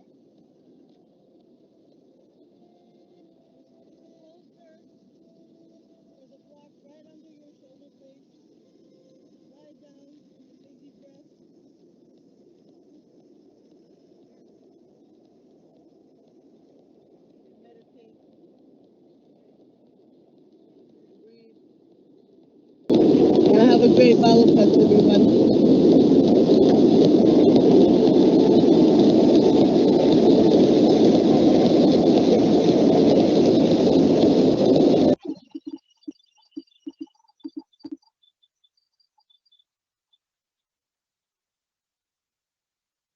Hello, and welcome to this short video series on the Valo Digital Workplace. I would like to start off this series by introducing Valo and our products. While we are very well known in the world for our intranet product, Valo is more than that. We have multiple products and experiences that together form the Valo Digital Workplace. Our goal is to help you get the most out of your digital workplace tools, and as our slogan says, make your users fall in love with their digital workplace. Let's see what are some of the products part of the Valo Digital Workplace. First of all, Valo Intranet. Valo Intranet is a ready-to-go intranet on top of modern SharePoint, allowing you to quickly deploy an efficient, beautifully branded, and easy-to-use intranet for your users. Valo Intranet has multiple features to make not only consumption, but content creation super easy, and multiple add-ons such as social, adoption, people, and multilingual in order to help you offer features to your users at multiple stages of your digital workplace deployment. We then have Valo Teamwork. Valo Teamwork allows you to find and manage your collaboration workspaces super easily, as well as manage groups from a single interface. From an IT professional perspective, Valo Teamwork allows you to easily implement a configurable provisioning system in order to enable approval before new Microsoft 365 groups or SharePoint sites are created, as well as pre-packaged workspace templates with pre-built SharePoint lists, libraries, webparks, as well as Teams channels and tabs. Next up, we have Valo Ideas, a co-innovation tool allowing you to implement a transparent idea management process and work together with everyone else in your organization to bring an idea to life. Valo Ideas has a native integration with Microsoft Teams as well as your intranet, allowing you to collaborate on ideas in your favorite tools. Next up, we have Valo Entrance, which is a tool that allows you to manage external users inside your Microsoft 365 tenant, as well as provide a self-service registration portal where external users can self-register and quickly have access to the tools that they need. Continuing on our experiences for external users, Valo Extranet can be the central location where external users can get the latest news and documents that you want to share with partners and collaborators that you work with. It's based on the same technology and features as Valo Intranet, but aimed at external users.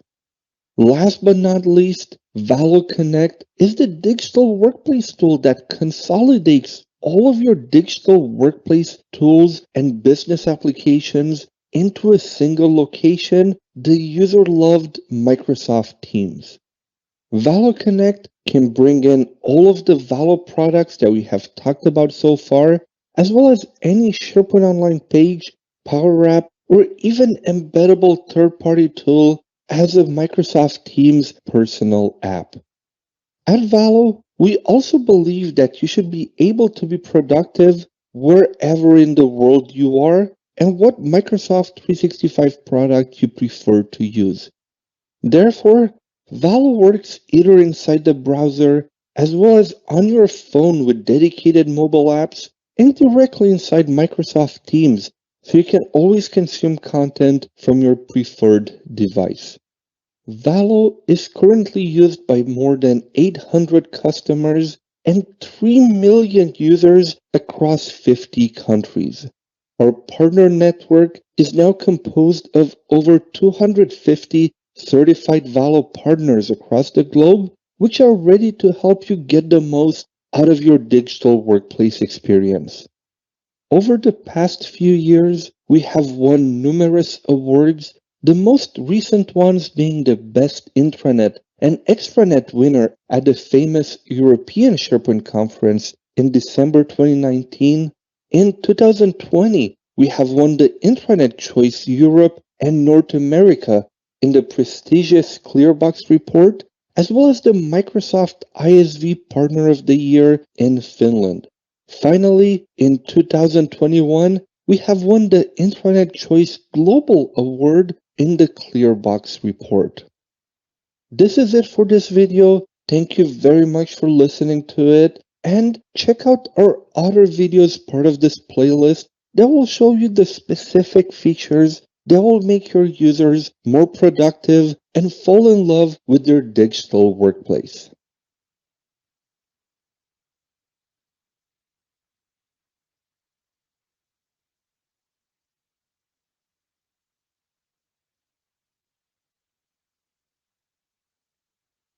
In a thriving digital workplace, access to your content in multiple apps is vital.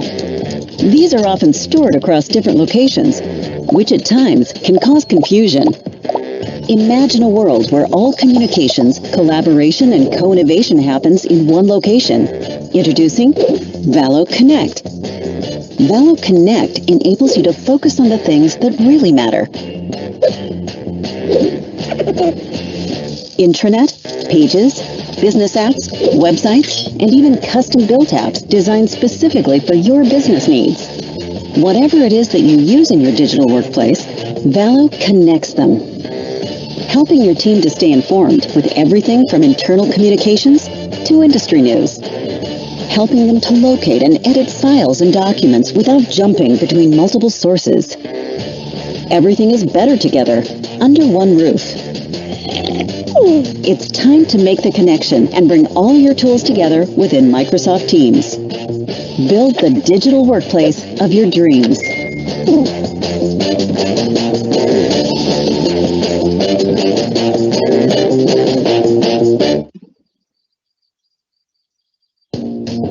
In any business, it's easy for your ideas to be forgotten, sometimes almost as soon as they appear.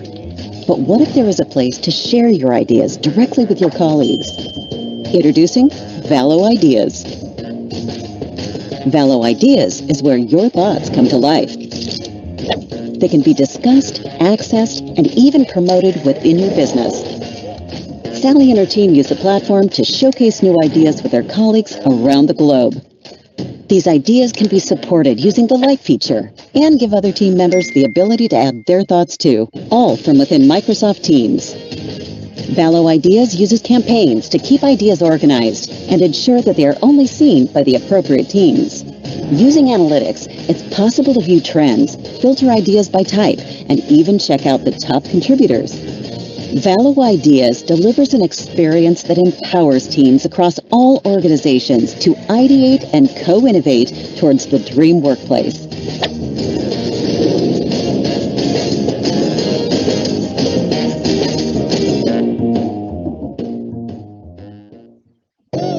Close collaboration with other companies and their employees is vital for any kind of business. These contacts often require access to your resources, and granting permission in a secure way can be time-consuming. Introducing Valo Entrance. Whether your business uses Valo Extranet or out-of-the-box SharePoint to distribute information and materials, Valo Entrance makes it simple to share them with your external users safely. You can map available resources to users in a simple way, thanks to access units. Whether you need to share sites or groups, Valo Entrance enables you to easily grant and control access rights for individual users or larger groups of people. The handy self-service registration portal takes the strain out of substantial manual work, allowing you to focus on sharing information with your most important stakeholders safely, whilst Valo takes care of the rest. Valo Entrance, your doorman to VIP access management in Microsoft 365.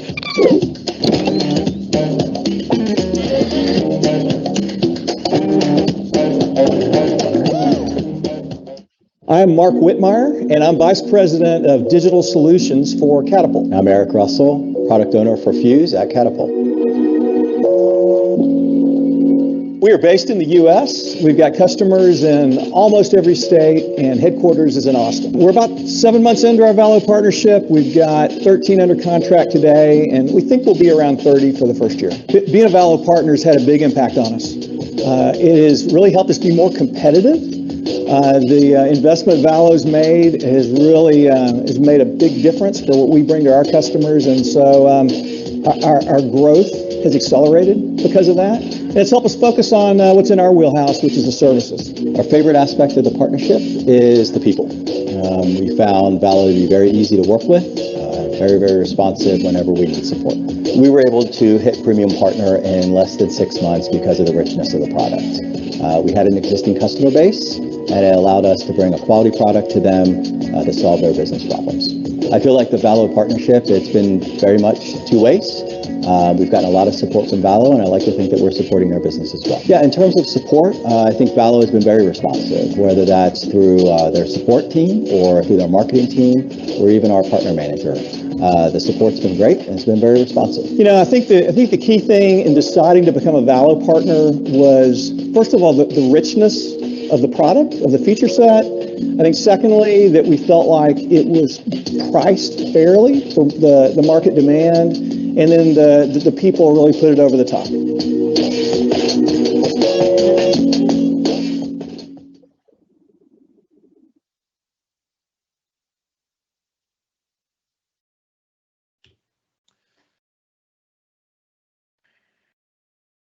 Okay, welcome back, everybody. Apologies for the small delay. We're having a few technical difficulties with Scott's session. So what we're going to do for the next 10 minutes is just jump into a bit of a live demo through a couple of different Valo products, and we're going to start with Valo Intranet and then move into Valo Connect, just so that we can take a look at a few key features that both the Intranet and Valo Connect bring to the table for you. So we can see here an example of an intranet homepage. So built in Office 365 on top of SharePoint, obviously. We've got the black Office 365 navigation bar, and next level down, we've got the Valo global navigation.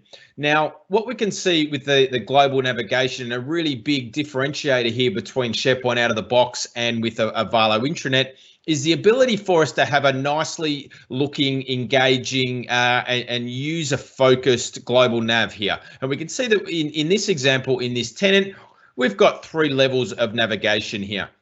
With the global nav also, you can see on the right-hand side that we've got the ability to have and add some functionality here to this drop-down panel in the shape of a call to action. So maybe you've got something needing to be highlighted across your organization, or something to be more prominent than just a text-based link.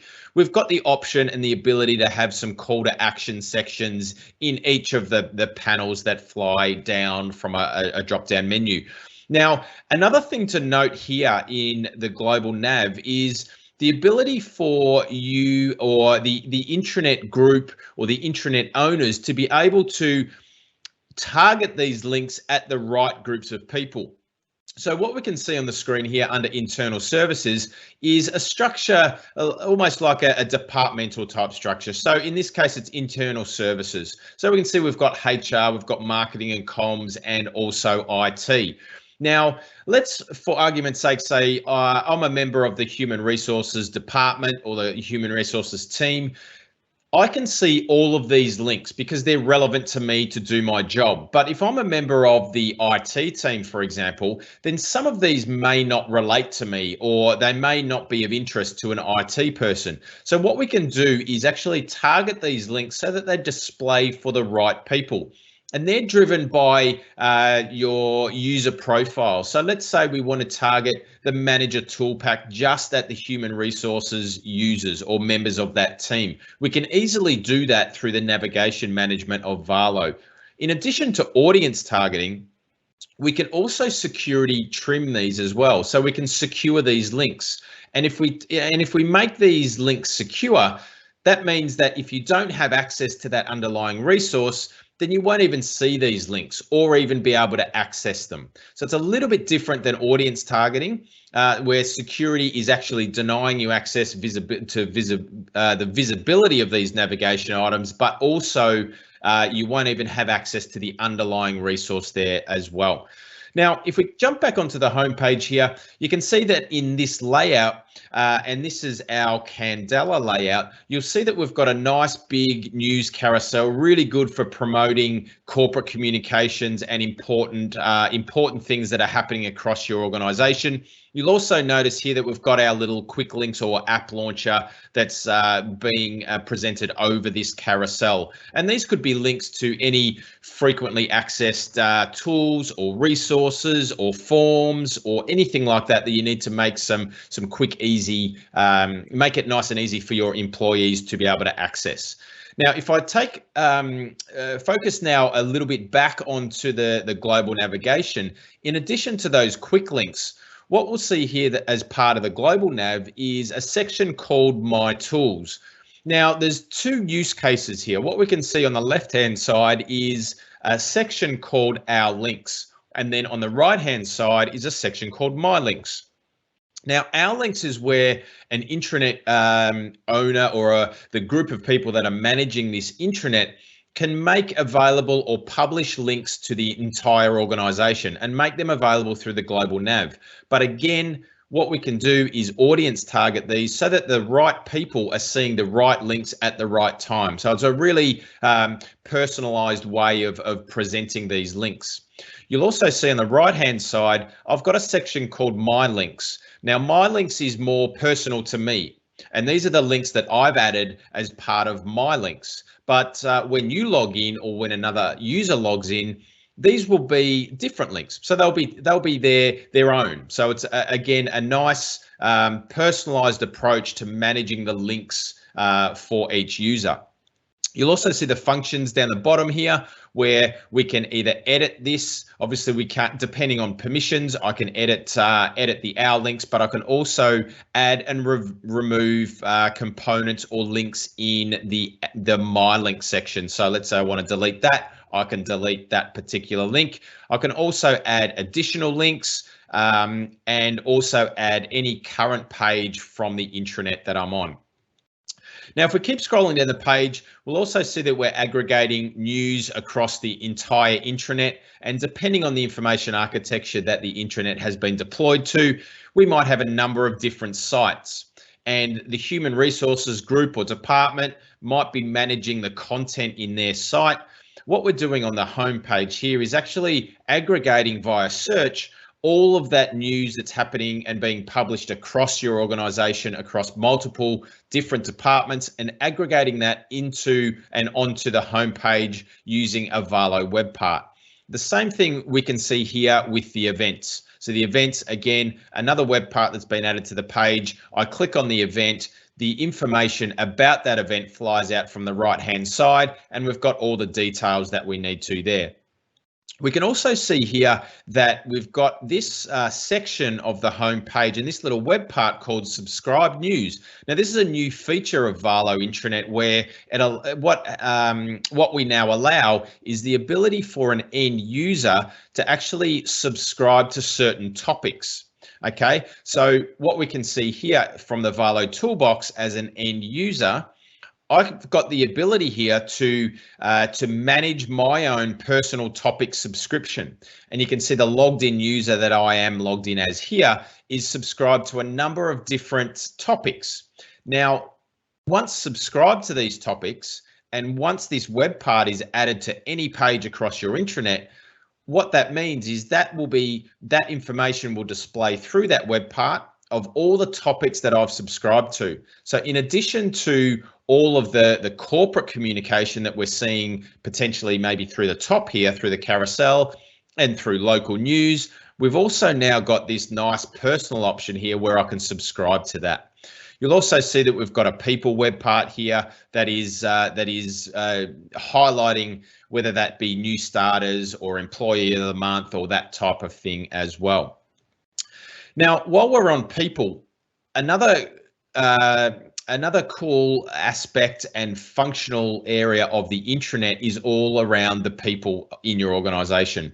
So you'll notice here when I jump into our people directory that we've got a nice user interface here of all the people in our organization. They're presented in a nice graphical UI here, and I've got the ability to also do a freeform text search, and also the ability to filter and refine all of these results based on user profile properties here. So let's say I'm looking for, I don't really know who I'm looking for, but I know I'm looking for somebody in the marketing team. So I can select marketing, and you'll see the results here have been refined down to just the people in the marketing team. I can then go even further and do a freeform text search and then find the actual person that I'm looking for. And you'll notice that I've got other information about that person, their department, their job title, phone number, and email address. Also, another recent addition to the Valo intranet is a more traditional organizational chart. So a little bit different from the employee directory. In this case, what we're looking at is a more traditional organizational chart where I can navigate my way up an organization, across, sideways, or even down. You'll also see that there's the integration here to a user's status. So let's say they're online or offline or away, depending on what their status is in Microsoft Teams. You'll notice here that we've got some graphical and as part of the UI, we've got some notifications on these cards also.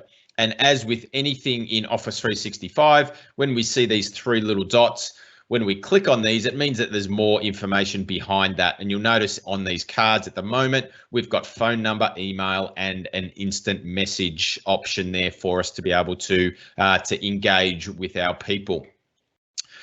Now, I think one of the main aspects of Valo intranet is this little toolbox functionality down here. And we can see from here, if I've got the appropriate permissions, what this allows me to do is actually create all of my content. So whether that be a page, a news article, a poll, an event, or anything like that, we can create that automatically from the toolbox down here. So if I click on news, I'm taken through a guided authoring experience where I can actually produce and create all of my news articles. The same thing with pages. So we don't need to be a SharePoint expert or guru to be able to create or manage our content. We can actually do that automatically from the Valo toolbox and the content creation process here. So we've got options for pages, news, events, polls, sites, and even new blog articles as well.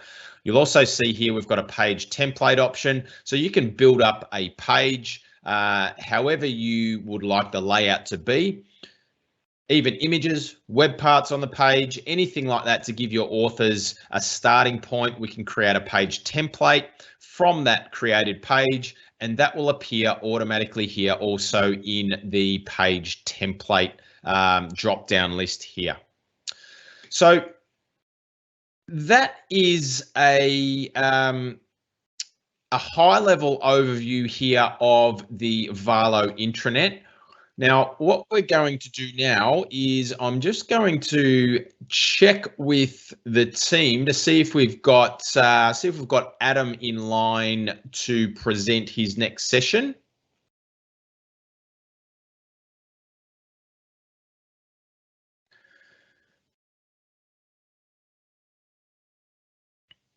So just give me 2 seconds here. Okay, so Adam's not quite ready yet, so let's continue on with this product demo. Now, we're going to now, I guess, take a little bit more of a look at the integrations with Microsoft Teams. So, as we know, more often than not, we may be starting our day inside of Microsoft Teams. So another product from Valo is what we call Valo Connect. Now, you may have seen through a number of different videos or even on the website about Valo Connect. Now, I'm just going to change over here into the Microsoft Teams interface. I'm in the browser interface here, so we've got the same experience would be had if we were inside of the desktop client as well. There is also mobile support. So if you've got the Teams mobile client, then Valo Connect also works inside of the mobile client. So you can see here, Valo Connect is presented as a personal app on the left-hand side rail of Microsoft Teams. And you'll notice here that it's a single app. We've got a number of different tabs that we've got presented here. By default, we come, once it's deployed, we've got Home, we've got My News, and we've got Search. So we can see here that on the Home tab, we've got the intranet being brought inside of Microsoft Teams, something that's really, really highly requested and really functional for an organization. So we can also see here that we've got the global navigation. Now, we've got the ability to be able to turn the global navigation on or off. So I might just jump out into a different environment here and see if I've got the right permissions to be able to do that right now. So I'll just jump back into Teams. Hopefully, gotta love these live demos. So I'm just going to refresh this page here. We're presented with the Valo intranet. Let's just jump into Teams. And we'll see how we go here. Valo Connect, again, will be loaded up as a personal app on the left-hand side. We've got that there. We can see I'm logged in as this user, as Jack.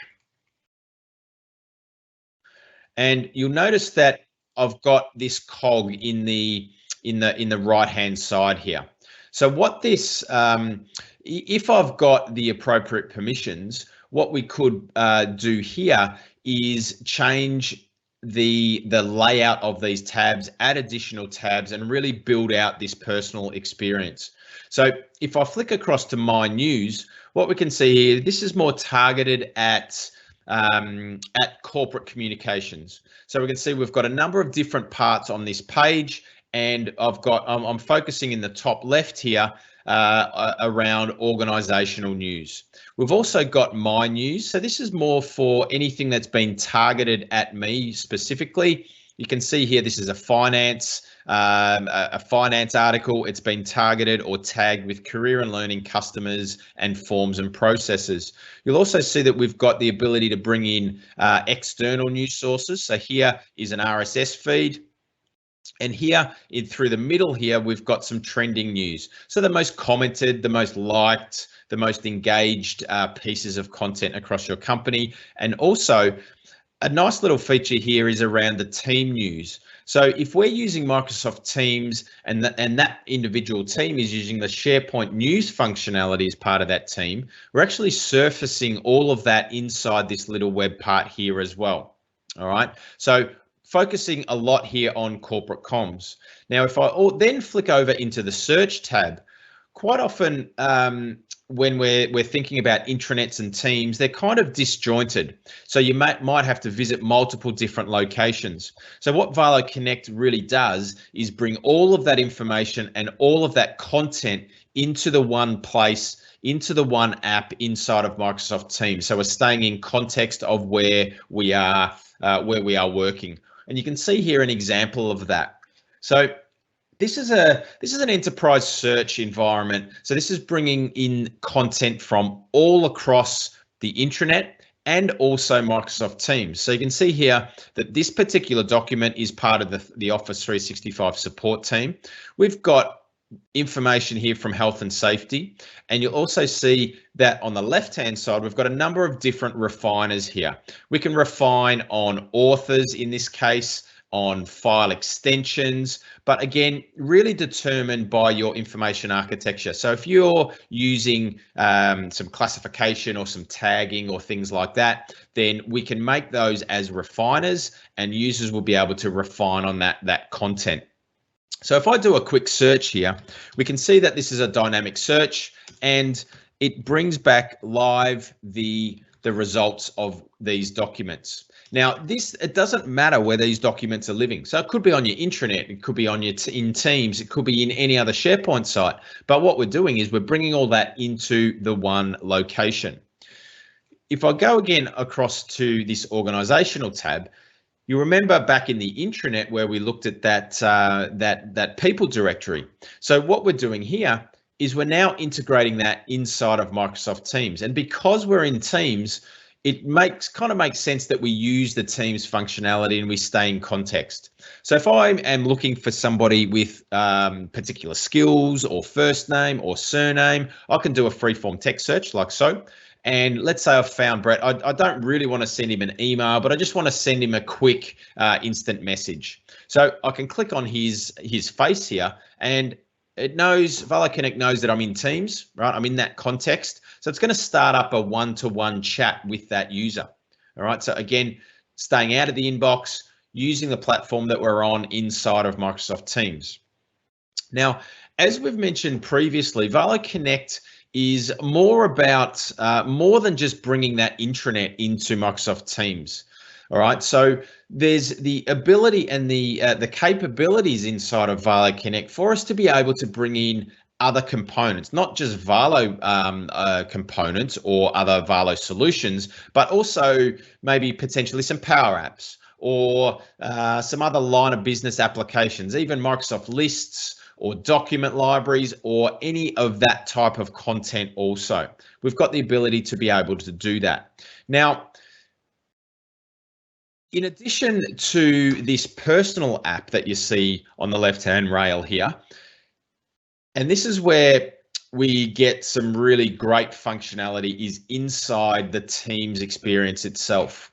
So let's say that I'm part of this Office 365 support team, all right? And we might want to, well, what we can do is add Valo Connect as a tab inside a particular channel.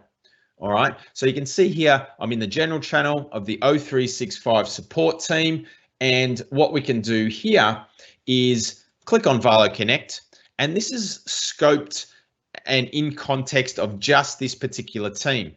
So you'll see here that I've got the news just for this team. I've got a search experience that is, again, just for this team. All right, so when we're thinking about migrating or moving files into Teams, a lot of times they're brought into a team and just maybe dumped in folders or channels or things like that. So what this search experience can provide you is a search across all of the content, all of the documents that have been moved into Microsoft Teams, so that I don't have to go to the files channel of every single channel. I can come to this universal search experience here that allows me to search across anything. All right, so any channel, any folder, any document. And again, similar to what we saw before, we can see that the results are dynamic and brought in into this user interface.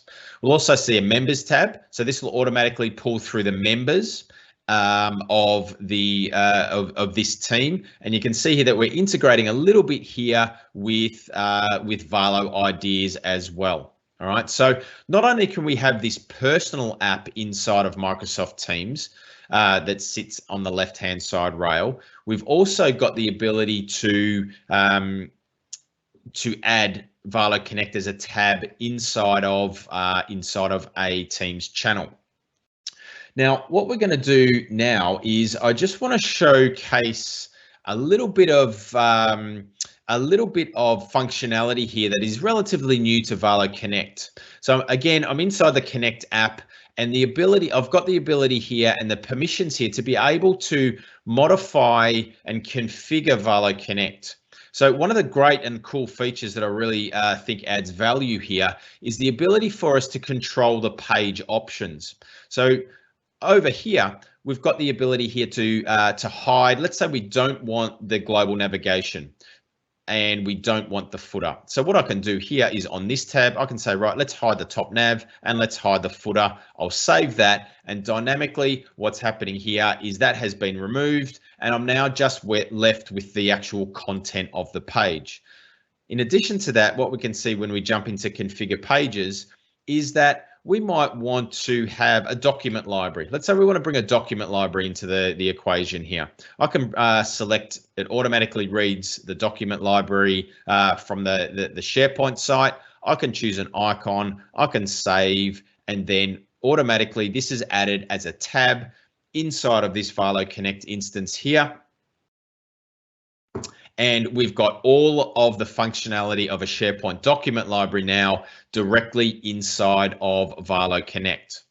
All right. We'll also see an example here of Microsoft Lists. So as Mark Kashman alluded to earlier, we've got the capabilities to be able to integrate that not only into Teams itself, but also into Valo Connect. So in addition to the intranet content, we can not only bring that content into Microsoft Teams, we can also have some more line of business type of activities and then bring that into Microsoft Teams also. Okay.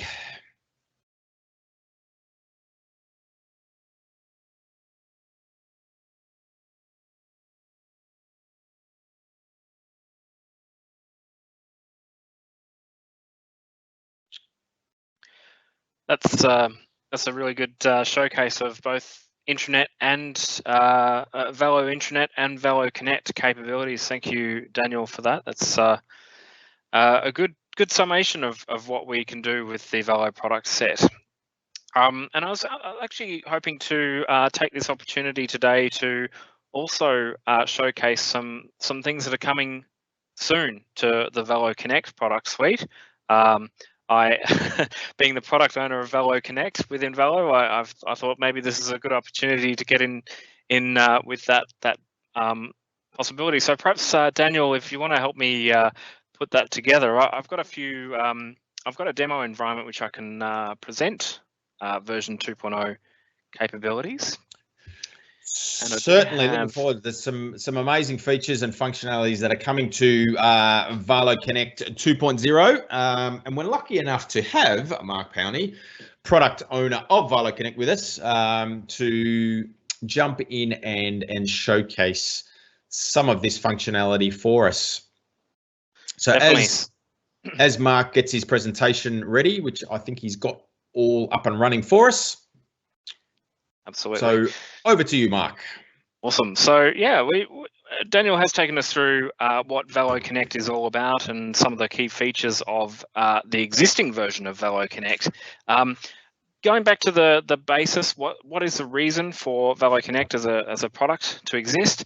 We're here to deliver an experience that drives communication, collaboration, and co-innovation directly into Microsoft Teams. And the last part of that is probably the most important part of the Valo Connect capability. We're all about Microsoft Teams in Valo Connect. So as Daniel just demonstrated in the current version of Valo Connect, what we can do with that today, we can put the homepage of the intranet into Teams. We can present personalized news into Teams, into where the user is actually most focused in their environment. We can surface up enterprise search capability. So if you've built out an enterprise search capability on SharePoint Online, it's very easy with Valo Connect to bring that enterprise search capability straight into Teams, both as a personal app and also as a channel Teams app. People directory is another common scenario. It's very common for intranets to have a people directory capability. It's a very key feature of the Valo intranet product. Bringing that into Connect as well is a really great sort of opportunity that we offer into Microsoft Teams. And of course, we have teamwork and ideas. As part of the Valo stablemate of products, and they are all options to bring into Teams as well. Plus Power Apps. Why not? If you can do teamwork and ideas, why not do Power Apps as well? And of course, that was a demonstration, the demo environment that Daniel showed to you there. We have a very typical Valo Connect setup here to showcase those features. What I'd like to do though is to actually talk about Valo Connect 2.0. This is the next planned major release of Valo Connect, and one of the key features of Connect 2.0 is to introduce a new feature called Connect Me. Now, Connect Me is designed to create an experience in a Teams personal app. We want to make sure that this experience is personalized to all employees. So I'll show you what that means in a few moments in the way that we've designed this new interface. Now, we've also built the Connect Me feature with governance in mind. So that is a big part of how we've designed the Connect Me features. And we not only allow individual employees to create their own Connect Me experience, but we also offer to administrators and people across a digital workplace environment to demonstrate or to put in place rules and govern the experience in a way that makes sense. We're also, as part of this Connect Me experience, we're using the very rich, valuable asset that Valo has, and that is our partnerships. So we have partners around the world who focus not just on intranets and not just on Teams experiences, but outside of that as well. And we're looking to bring digital workplace tools into Teams via those partnerships. So whether it be ServiceNow, or whether it be Dynamics 365, or any of those other very common digital workplace tools, maybe an HR solution, we are looking to bring those into Valo Connect. So to give you a bit of a taster of what this actually looks like, I will put in front of you a very early release demo of the Valo Connect capability. So here we have inside of Microsoft Teams a Teams first experience for Connect Me. And this is my own workspace. It's my own place to put capability, or to put these what we call widgets onto the screen. And as a user, I can edit that. I can add the types of widgets that I want to include on this screen for me. I can remove from them. It is entirely up to me to decide what, as a user, what I would like to see on that experience. We have the common Microsoft 365 features straight out off the back. So we've got common digital workplace information, for example, your calendar, the most recent My Documents, the news that might have surfaced up through your intranet, and other capabilities as well. But we are indeed looking to expand on this to look at other opportunities into other areas, and we've built an extensibility model to facilitate that through our partner network. As I said, governance is important to us. So over in a Valo admin experience, we have the opportunity to govern these capabilities. So although it is actually possible for people to develop and design their own dashboard capability through Connect Me, we also offer through the Valo admin capability the opportunity to govern this dashboard experience. So what we can do here is we can say for any of the widgets that we had shown on the screen, we can set them up as a default widget. So the first time that a user experiences Connect Me, they see a series of widgets available to them straight up. We also have the ability to block those widgets if necessary. So if there's a need for the company to not use a certain capability or not use a widget that's offered through Valo Connect in the Connect Me experience, we can very easily block that through this admin interface. We're also conscious of the complexities of a connected digital workplace. And one of those complexities is ensuring that permissions are in place. So if you need access to data that's outside of the typical Microsoft 365 experience, you need to ensure that the permissions are made available to get that data. And so what we're offering to admins there is the ability to very easily assess what permissions are enabled and ensure that the right permissions are enabled for a particular widget to function as it's expected to. And finally, we can actually configure these widgets individually. So as a user, I can, of course, choose to change the settings of my individual widgets, because that's the sort of the approach to the way that we have designed this capability. So I can say, actually, I want to change the way that my greeting here works, for example, and I can turn on and off different areas, different features of this particular widget. But we can do that at the admin level as well. So that's a really good feature for ensuring that a consistent experience is maintained across your organization, plus also leaving the flexibility there for your users to configure other widgets as they see fit. So again, the same interface here, but the ability as an admin to lock the widget settings for anyone across the organization. That's the main gist of the features that we have for Connect Me so far. As I say, the other aspect of this is we're actually looking to partners to build on an extensibility model for this, and we're interested in some very key scenarios. For example, the Dynamics 365, to be able to surface up data from Dynamics 365 into this experience, to offer that to a group experience inside of Teams as well is something that we're considering. The ability to show HR information, latest annual leave balances, or other key information that might come out of an HR system. So there's some very key concepts that we're looking to introduce into this capability. I hope you find that interesting and useful into the concept of a modern workplace environment.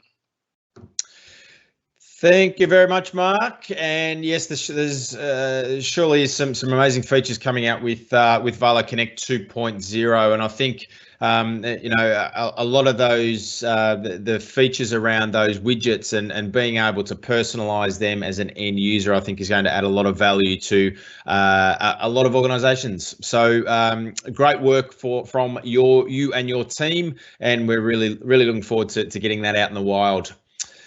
Now, that brings us pretty much close to the end of APAC Valo Fest. Now, it's fair to say we've had quite a few technical difficulties today. We've unfortunately had to miss a couple of sessions live, but we will endeavour to make those or record those and make those available to all of you that have registered for the event. We will publish those as soon as we have those available to you. So apologies for those technical difficulties that we've encountered. We did have a great few sessions in the morning, so a great keynote from Brendan Maher, also with Mark Kashman, all about Microsoft lists, and probably the highlight of the day, I guess, was that panel discussion where we had Megan, Sharron, Kirsty, Mark again, and our Mark and Microsoft Mark on the panel as well, talking about this next great disruption of hybrid work. So, Mark, have you got? I'm going to put you on the spot here. Yeah, sure. So I'll give you a couple of seconds to think about it. But you were involved in that panel discussion as the moderator. What were your highlights out of that talk with those people? Yeah, I guess the concept that we're really dealing with here with this new hybrid workplace concept is the the need to bring everyone along for the journey. So, one of the key takeaways that I had from that session from the panelists there were really around, we spent the last year scrambling almost, or getting everything up and running, getting us all online. Now we can actually take a step back and think about how to make this hybrid workplace work. How is it that we need to, what values, what processes should we instill to make that, to bridge the gap between working from home environment and an office environment, and have the two mix in really well. And I think some of the insights that particularly the MVPs on the call brought to that were really really helpful. Yeah, I think when we're kind of looking at the technology side as well, I can't remember who mentioned this particular topic, but it really comes down to a tailored approach and how each group of people or each team need to use that technology. I mean, it's going to be different from group to group or team to team or department to department. So I think that's that's something that I think was highlighted through there as well. And also, well, you and I have been having this conversation recently about returning to an office and how to best, I guess, equip probably the office environment more often than not now to align with what people have probably got at home as home setups. And we're discussing from a technology side, the importance and the need to have a good office setup now that aligns with your home setup, so that when you do go to the office, you're not fumbling around and bumbling around, getting yourself set up and wasting time and doing all that sort of stuff as well. Yeah, that goes to the technology and the tools that we use, the software that we use.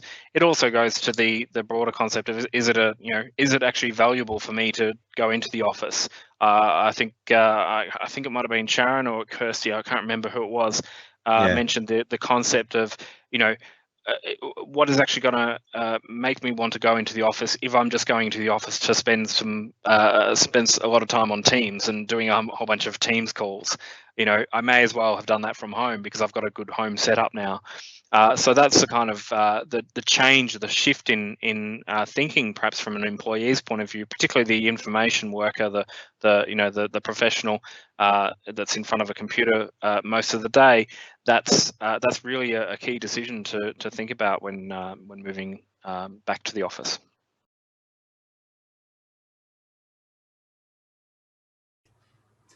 Okay, welcome guys. So today I'm going to be presenting on what's really some of the best strategies and some of the do's and don'ts for LinkedIn. Now, the LinkedIn's an amazing platform, but it moves very, very quickly. So, if we were doing this presentation 6 months ago, I would be telling you a lot of different things than what I'm telling you today. And one of the downsides, of course, is that unless you stay up to date with the changes and what's happening, then you can very, very quickly get out of date. So what does all that mean? What's changing all the time? It's actually very simple, and then it's not simple. It's all about algorithms. So algorithms are what drives all social platforms. And LinkedIn itself is actually hyper-driven by its algorithms. And of course, there are thousands of different algorithms at play within LinkedIn. But today, we're going to focus on just 4 specific algorithms and how, if you understand at a reasonable level how they work, I can guarantee you that it will massively change the results that you can get from what you're doing on LinkedIn, and it'll also determine what you do and don't do to some degree. And again, not to try to get too technical, but if you can just grasp the concept that all social media is driven by algorithms, therefore the real the indisputable truth is that if you understand algorithms, you understand how to win on any social platform. Me personally, the only algorithms I know are about LinkedIn. So let me share with you these 4 that will, I believe, will make a real difference for you. The first one is around content. And again, as I said, let's work on the 80-20 rule. So I want to share with you the 20% of things you can do that will make 80% of your overall result. What I mean by that is there is more that you could do. However, even if you just do these things, you'll be far ahead of most other people that are trying to get traction on LinkedIn. So the first one is just around content. So the reality is that LinkedIn now is a content-driven platform. If you think back to its origins, way back, even before Microsoft jumped in and bought it. And by the way, most of the really good stuff that's happened on LinkedIn has actually happened since Microsoft took over and been implementing this stuff at quite a rapid pace. So in the old days, LinkedIn was kind of known as a resume or job search platform, and to some degree it still is. However, the major value of it now is a networking platform, but driven by content. So LinkedIn really wants high quality content creators on the platform. Now, it doesn't really matter. The number one question I get asked is, all this stuff, do I have to have a premium account as opposed to free accounts? Everything I'm going to share with you today, you can do on a free account. Again, though, 80-20, I would suggest that there is more that you can do if you have a premium account, but everything I'm going to show you today can be done on a free account. So what algorithms do we need to understand when it comes to content? Well, the first one is that LinkedIn's trying to make an alignment between what you put on your profile, the type of people that you're connecting with, and the content that you're sharing. Now, if you can get all three of those things aligned at a high level, then LinkedIn's kind of, again, when I say LinkedIn, I'm talking about the algorithm at play.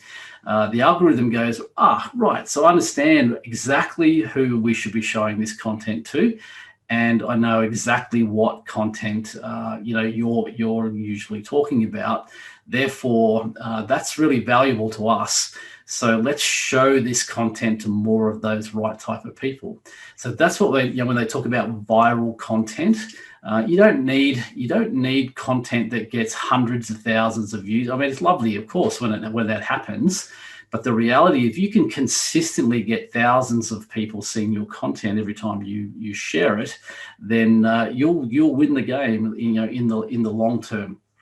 So as a second part of this content algorithm, there's what is called dwell time. And that's actually what the actual algorithm is called. It's called dwell time. Now, interestingly enough, again, not trying to get too technical, but dwell time works differently whether you post on a mobile device as opposed to whether you post on a desktop device. So I'll share with you in a little while, what's the best type of content for you to focus on. But for now, to just understand dwell time, what this means is if you think about how you look at content on any platform, you're probably doing it on a mobile device. And you're sitting there and you're scrolling through you're swiping up, so to speak, and scrolling through your content. So what dwell time does is it measures when you stop scrolling and you start to engage on a piece of content. Now, what that can be is that you just stop and you actually look at it on your screen. You may not click on it, you may not go, you may not comment, like, or anything like that, but you've at least stopped on it.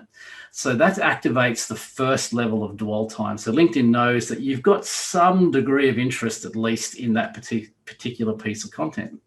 Now, of course, if let's say you then go, okay, I've looked at that, and you don't take any further action, you don't click on it, you don't like it, you don't comment on it, and you keep scrolling, and then you come to the next piece of content and you stop again.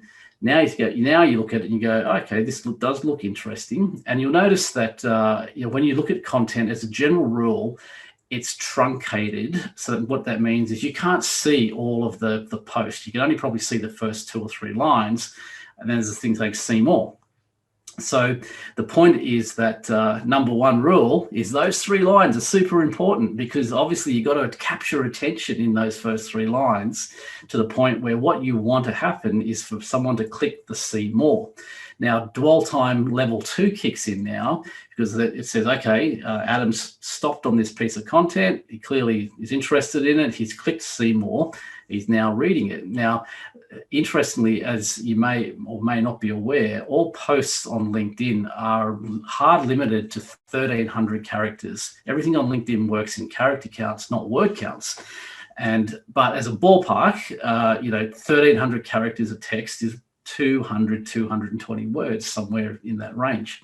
So it knows roughly how long it takes you to kind of read that. It knows how many characters are there, and it knows how long it would take you to read it all. So it knows whether you read it all or you didn't. Let's just make this the assumption you read it all. So that it's telling LinkedIn that you were interested enough to read that entire piece of content. Or if it's a video, of course, it knows whether you watch that video for, let's just say it's a 2-minute video.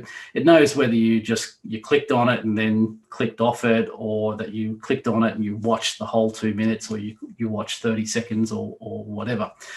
So that's the second part of the dwell time algorithm. It's Big Brother is watching and seeing what you're actually doing.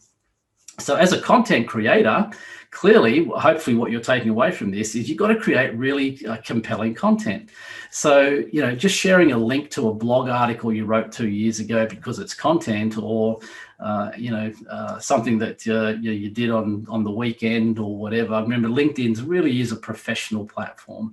There's plenty of other platforms that it is the right type of place to share, images of your barbecue or your kids' soccer carnival on the weekend or whatever. LinkedIn's not the place for that, and because people won't tend to stop and engage on that stuff. So that's the dwell time is probably the most important algorithm to understand. Clearly, we don't have a huge amount of time today, so I can't go super deep on it. But the next part is around comments. So as I said, you may have stopped on this piece of content. You've read it. You might then just move on, and that's okay. It's still telling LinkedIn you had enough interest to at least read it. Now, if you go a bit further and you like or comment on that post, then of course clearly it's telling them that you're even more invested in this content. So think about this not so much from what you're doing, but what you want other people to do on your content. So the holy grail, of course, is to understand the dwell time algorithm and how it works, what it does, and get people to start commenting and liking your content. Comment though, people commenting is the biggest game changer for you. So the question you should be asking is, well, how do we create content where we can get people to want to openly communicate on it and comment on it? It's actually really simple. If you have a look at any of my content, you'll see this as a theme all the way through. Almost every post, and I'd say 99 out of 100, do this. It's very simple. Ask a question. It's how much simpler is it for people to interact on your content if you ask them a question? Now, once people start to comment on it, other people like to have their 2 cents worth as well. So don't use what we call closed loop content, which means like it just ends. You could write the most informative blog post or whatever that you like, and people might read it and go to themselves, yeah, that was really, I got something out of it, that was good. But there's no reason for them to want to comment on it. So the key thing is, keep it short, keep it punchy, and then end it by asking, well, what's your point of view? Do you agree with this? Do you not? You might be getting on your soapbox, so to speak, having a rant about something. So I really hate it when this happens. What's your experience? Stuff like that. Simple rule: end every piece of content with a question, and you will get a much higher level of engagement on that content. And then LinkedIn will decide that if you look at the more content, the more activity that's happening on that content that you've created, the more they say, okay, this is the type of stuff our audience wants. So let's show it to more and more people. All right, so the final algorithm you want to understand is around when you send people direct messages. Now, again, you know, in the old days, and when I mean the old days, I mean like a year ago. Let's just say pre-March 2019, because that kind of was when the world went a bit crazy. You know, you could actually run a reasonable strategy on LinkedIn where you could connect with people and just kind of message them about stuff, and people would engage on it. But what's happened in the last 12 months is that so many new people have come onto LinkedIn, some out of desperation, some out of, you know, having to sort of, you know, change their business model from one, you know, maybe a face-to-face model to an online model, and think, oh, geez, I heard all about this LinkedIn thing, and they jump on there, and this is what actually happened is, you know, millions and millions of people started using LinkedIn that probably, they may have already had an account, they just didn't do much with it, or they were new to the platform. And as I said, out of desperation or not really understanding how it all works, just started connecting with people and then pitching them, you know, products and services and what they do. And so you want to employ me and all this sort of stuff. And so the LinkedIn community globally just got peeved off. And there were so many complaints going into LinkedIn, they had to react. So what they've introduced now, and you can actually see this yourself, if you go on your messages, not in the top right corner, there's 3 little dots. If you click on that, you'll open it up, you'll see all the different sort of message types, and you'll see the bottom one says spam. It never used to be there. It's only a fairly new thing. By new, I mean like in the last sort of 3 or 4 months. And so what that means is that if they're detecting that you're sending lots of messages to people and people are not replying to those messages, or if the message is exactly the same, so, you know, if you're using those cheap, nasty services you've probably all heard about, where, you know, you can automate messages and stuff like that, and if, you know, hundreds and hundreds of messages you're sending out are exactly the same message, then the algorithms will determine that, understand that. Now, if you're doing that and you're getting lots of engagement, fine, no problem. If you're not, then it goes, okay, this is just low value. This is the stuff everybody's complaining about. So basically what they do is they just deflect it into the spam section that nobody looks at. Most people, 8 out of 10 people I ask don't even know it exists, even though you can see it if you know where to look. And so the person, you might be sending out 1,000 messages and nobody's actually seeing them. So the point of it is that, you know, coming back to what we talked about before, content is king. People will be more inclined to interact on your direct messages if they see you as an authority through your content. Even if that's not the case, you've got to make sure that you're not sending hundreds and hundreds of messages that are exactly the same. You've got to mix it up. You've got to change it up. And the more you can try and create that where people will have a reason to reply to it, then you know, you will win the game, so to speak. All right, so looking into that, the next part of what I want to share with you is just a fairly simple content strategy. So I alluded to it just before that you know, this is just a standard post. You know, that it's actually one of mine that I've just shared for you as an example. So the first thing is, as I mentioned to you here, that, you know, these first couple of lines is about all people are going to see when they first see your post in the feed, and then below that it would say see more. So these first two lines, their job is to get people to open it and read the rest of your content. And by the way, this is an example of about what 1,300 characters of copy looks like. This is almost right on the maximum of what that would look like. So the second thing, as I said, is always just end it with a question. And if you can just get those two things right, the stuff in the middle is obviously still important, but the real core of your content comes down to the first two lines and the last line. That's it. That's where the magic will happen, or alternatively not happen. So what is it that what's the next thing we need to understand is what we call, the term we like to use at least, is staying in your lane. And what I mean by that is that if let's, for example, say you're a financial planner, If you're talking about dog grooming, then LinkedIn's algorithms are going, what's this all about? So Jason's a financial planner. I can see the people. We can see the people he's connecting with. They're kind of like business owners and whatever. And his content's all about something different. We don't get it. And again, the same thing. If let's say most of the time he's posting about stuff that would be interesting to people who may be interested in financial planning, and then all of a sudden, he starts going off on these tangents. Then the same thing, the algorithm's trying to align from your profile to who you connect with to the content you create, needs to see that line between those three things. And then it goes, right, we now know who should be seeing this, therefore let's put this out to lots more people. So if you go off on these tangents, then you're going to start to upset the algorithm, so to speak, and you're going to lower your overall view rate. So the point is, stay in your lane. The other thing, of course, is that hopefully what I hope you're taking from this is that your content strategy is what does the heavy lifting of you getting a result on LinkedIn. The old days, as I said, 12 months ago of just connecting and messaging people, they're done. I'm not saying you can't still do that, but you'll get better traction. I can do that. No problem. I do that every week.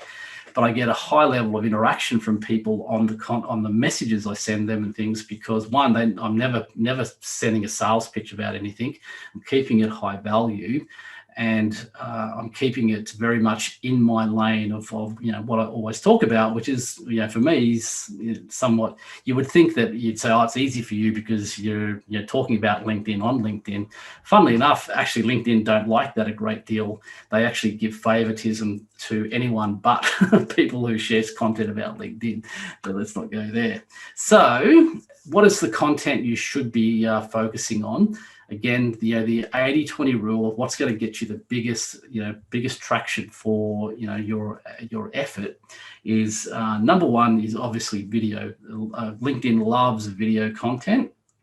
The key though is that those videos have to stay under 2 minutes. Now this is not an algorithmic thing. This is just a user experience. You'll probably notice whenever you see a video on LinkedIn that it shows at the bottom of it the length of the video. So before you even start to look at the video, you know how long it is. So if you see it's on there and it's 5 minutes long, then people's attention spans are getting shorter and shorter. So you've got to keep them short and punchy. We say that the best practice is around about 90 seconds to under 2 minutes. Keep it in that short punchy range, and you'll get a lot more view rates. Status post is just a standard post, just like the one I shared with you on the screen before. A status post with an image is exactly the same, that post that you attributed an image to. But these two, I left them here. I put them at the bottom, which doesn't mean to say they have less importance. In fact, almost the reverse. Right now, one of the most engaging pieces of content that you can put on LinkedIn is what's called a poll. Now, you can use. I'm sure you've heard of polls. You've seen them on other platforms. But because people have to actually engage with a poll, this is what LinkedIn likes. This is what their algorithms like. So I wouldn't say overdo it, but using a poll will get a lot of traction onto that piece of content. And where you share a document, so you can actually say upload a PDF file of something of value to your audience that they can actually, if you do that on LinkedIn, that LinkedIn allows them to download that. So it's a way you can transfer good information that people can. Of course, you want to put your branding on it, and your website, and your phone number, and email address, and all that stuff on the bottom if they do download it. But that's the way you can take stuff off LinkedIn and get that onto somebody's desk. But interestingly enough, right now LinkedIn loves documents, so highly recommend that use some content that does that. All right, moving on because we're getting short on time. What are a few mistakes to avoid? So these ones I see all the time. And if you can avoid these, so a lot of getting traction on LinkedIn is almost as much about what you shouldn't do as it is about what you should do. The reason for that is because there's so many people doing the stuff they shouldn't do. Just by avoiding that, it elevates you, to the top of the pack. So what are they? Connection requests. I'm not saying don't send connection requests. I'm saying do send connection requests to people, but just make sure you send a short, personalized message as to why you're connecting. Now, I still see all the time that so many people are sending connection requests where there's unless I actually clicked on your profile and went and had a look, I've got no idea why you're sending me a connection request. Now, I'm more active than others, so let's not use me as an example. Let's let's use you. So, what do you do when when you see that? There's two things you could do. One is you can go, actually, I just want lots of connections. I'm going to accept every connection request that I get, and I would highly suggest not to do that. That's the second mistake, because again, keeping in mind that if you're coming at this from this, content creator sort of dominator of LinkedIn, there's this connection. It's trying to make this connection between you, the people you connect with, and your content. So if you're connecting with anyone and everyone, same thing. LinkedIn's algorithms are going, gosh, we're not sure really who Adam wants to connect with, so we're not really sure who to show his content to. So the mistake to avoid is not connecting with everyone. Be very strategic. Stay in your lane, as I shared with you before, because it is around connections as well. And the other one that you might not know is when you load your experience section. So this is what you might term yourself on your profile. Two of the most redundant, or let me give you three of the most redundant terms you should never use is founder, CEO, or managing director. Oh, actually, you'd include director or owner. Those five are probably terms you don't want to use. The reason being is that because let's be real, there are a lot of people who are on the platform who are just there to try and pitch and sell you stuff. I'm sure every one of you have experienced it. How they do that is they do searches on those terms. So if they've got a product or service that they know the owner of a business is going to be interested in, that's what they do. They search for owner, and they might filter that to say, just in this specific location or something like that. But the number one part of all searches done are by your job title. So, here's what I use. Now, I am the founder, I am the CEO, and then the owner of Prominence Global. As you see, I don't use that term because, I use, more around what it is I do. And I'll give you an example of, so obviously, as a company, we have a sales team. And Tracy, who's the head of our sales team, she doesn't put sales specialist or whatever, anything to do with the term sales, because she would just attract all the companies who are trying to pitch stuff to salespeople, products and services and courses on improving sales, stuff like that. That should get bombarded with people doing that. So she uses the title Program Alignment Specialist. There you go. So, the possibility that those spammers are going to go looking for that is, I probably shouldn't say that on an open forum, because now they will, but that's what I mean. Yeah, use stuff that aligns with, what you do, aligns with, think of it that, and again, think about it if what you want to do is get your profile seen by the right type of people. So in my case here, are people going to go and do a search on the owner of a LinkedIn agency? Probably not. They're going to go and do a search on something like LinkedIn specialist or LinkedIn expert or LinkedIn whatever.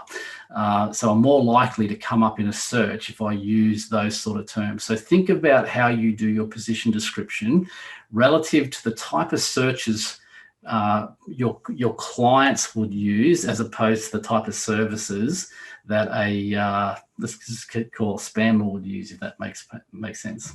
All right. Mistakes to avoid.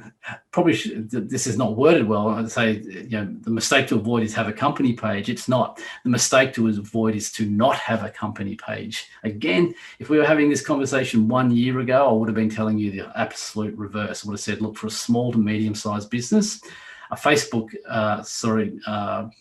strategy is very, very different to what you do on LinkedIn.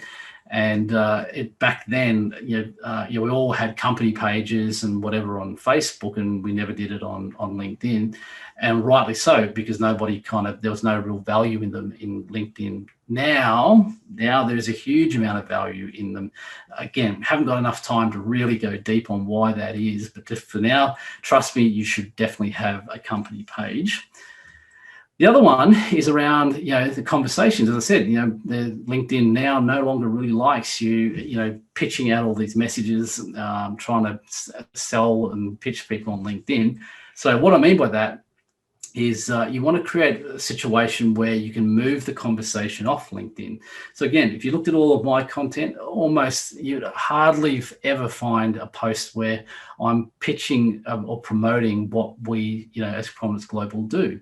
I'm just sharing high value content. I'm sharing links to, checklists and webinars and free books and things like that. So I'm using it so the right type of people who are interested are going to go, okay, yeah, I'm interested in that webinar that Adam's running, or, oh, I actually wouldn't mind reading his book, or that checklist looks pretty cool. So they'll go and opt in to get that, and that moves them off LinkedIn into our CRM, and then we continue the conversations off LinkedIn. So yeah, that's the big differentiator is, between, let's be careful on our terminology here, but on strategies that, let's just say strategies that don't work as opposed to the ones that do. The ones that do is this: moves the conversation off LinkedIn and has the conversation elsewhere.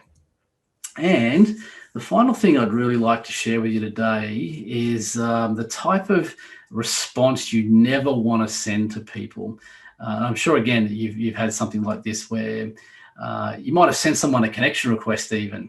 So you're the one outreach, going, say, hey, Daniel, I'd like to connect, and for this reason. And then, Daniel accepts, and then Daniel sends back, in this case, Omar, but sends me back a message and says like this, and this was off, one where someone, this particular person, Omar, had responded to, I think I'd sent a message saying, hey, happy birthday, because LinkedIn shows when everyone's having a birthday. And so it sends me back a message with a whole bunch of links like this, and this is exactly how it looked. I've just screenshotted this, how it looked on LinkedIn. So this is exactly what you do not want to be doing. Don't be that guy or that person that responds with messages like this. You would think that the incredibly low success rate that people experience on this would give them a hint that this is not the way to go.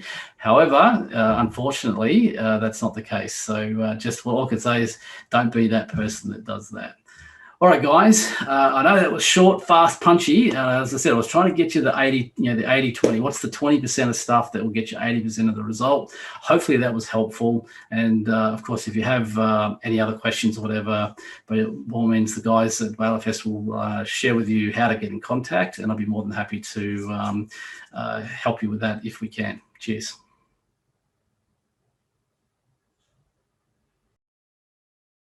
Okay, so we are going to leave it there. Now, I just wanted to get again just to reiterate, the sessions that we did were unable to screen live today. We will get the recordings out to all everybody that has registered. A big thank you to everybody behind the scenes from the Valo team, to Hannah, to Ilya, to Mark as well, for all of your efforts for today. It's been good, been challenging, and I hope there's been some value that everybody has got out of the event. So a big thank you to you guys.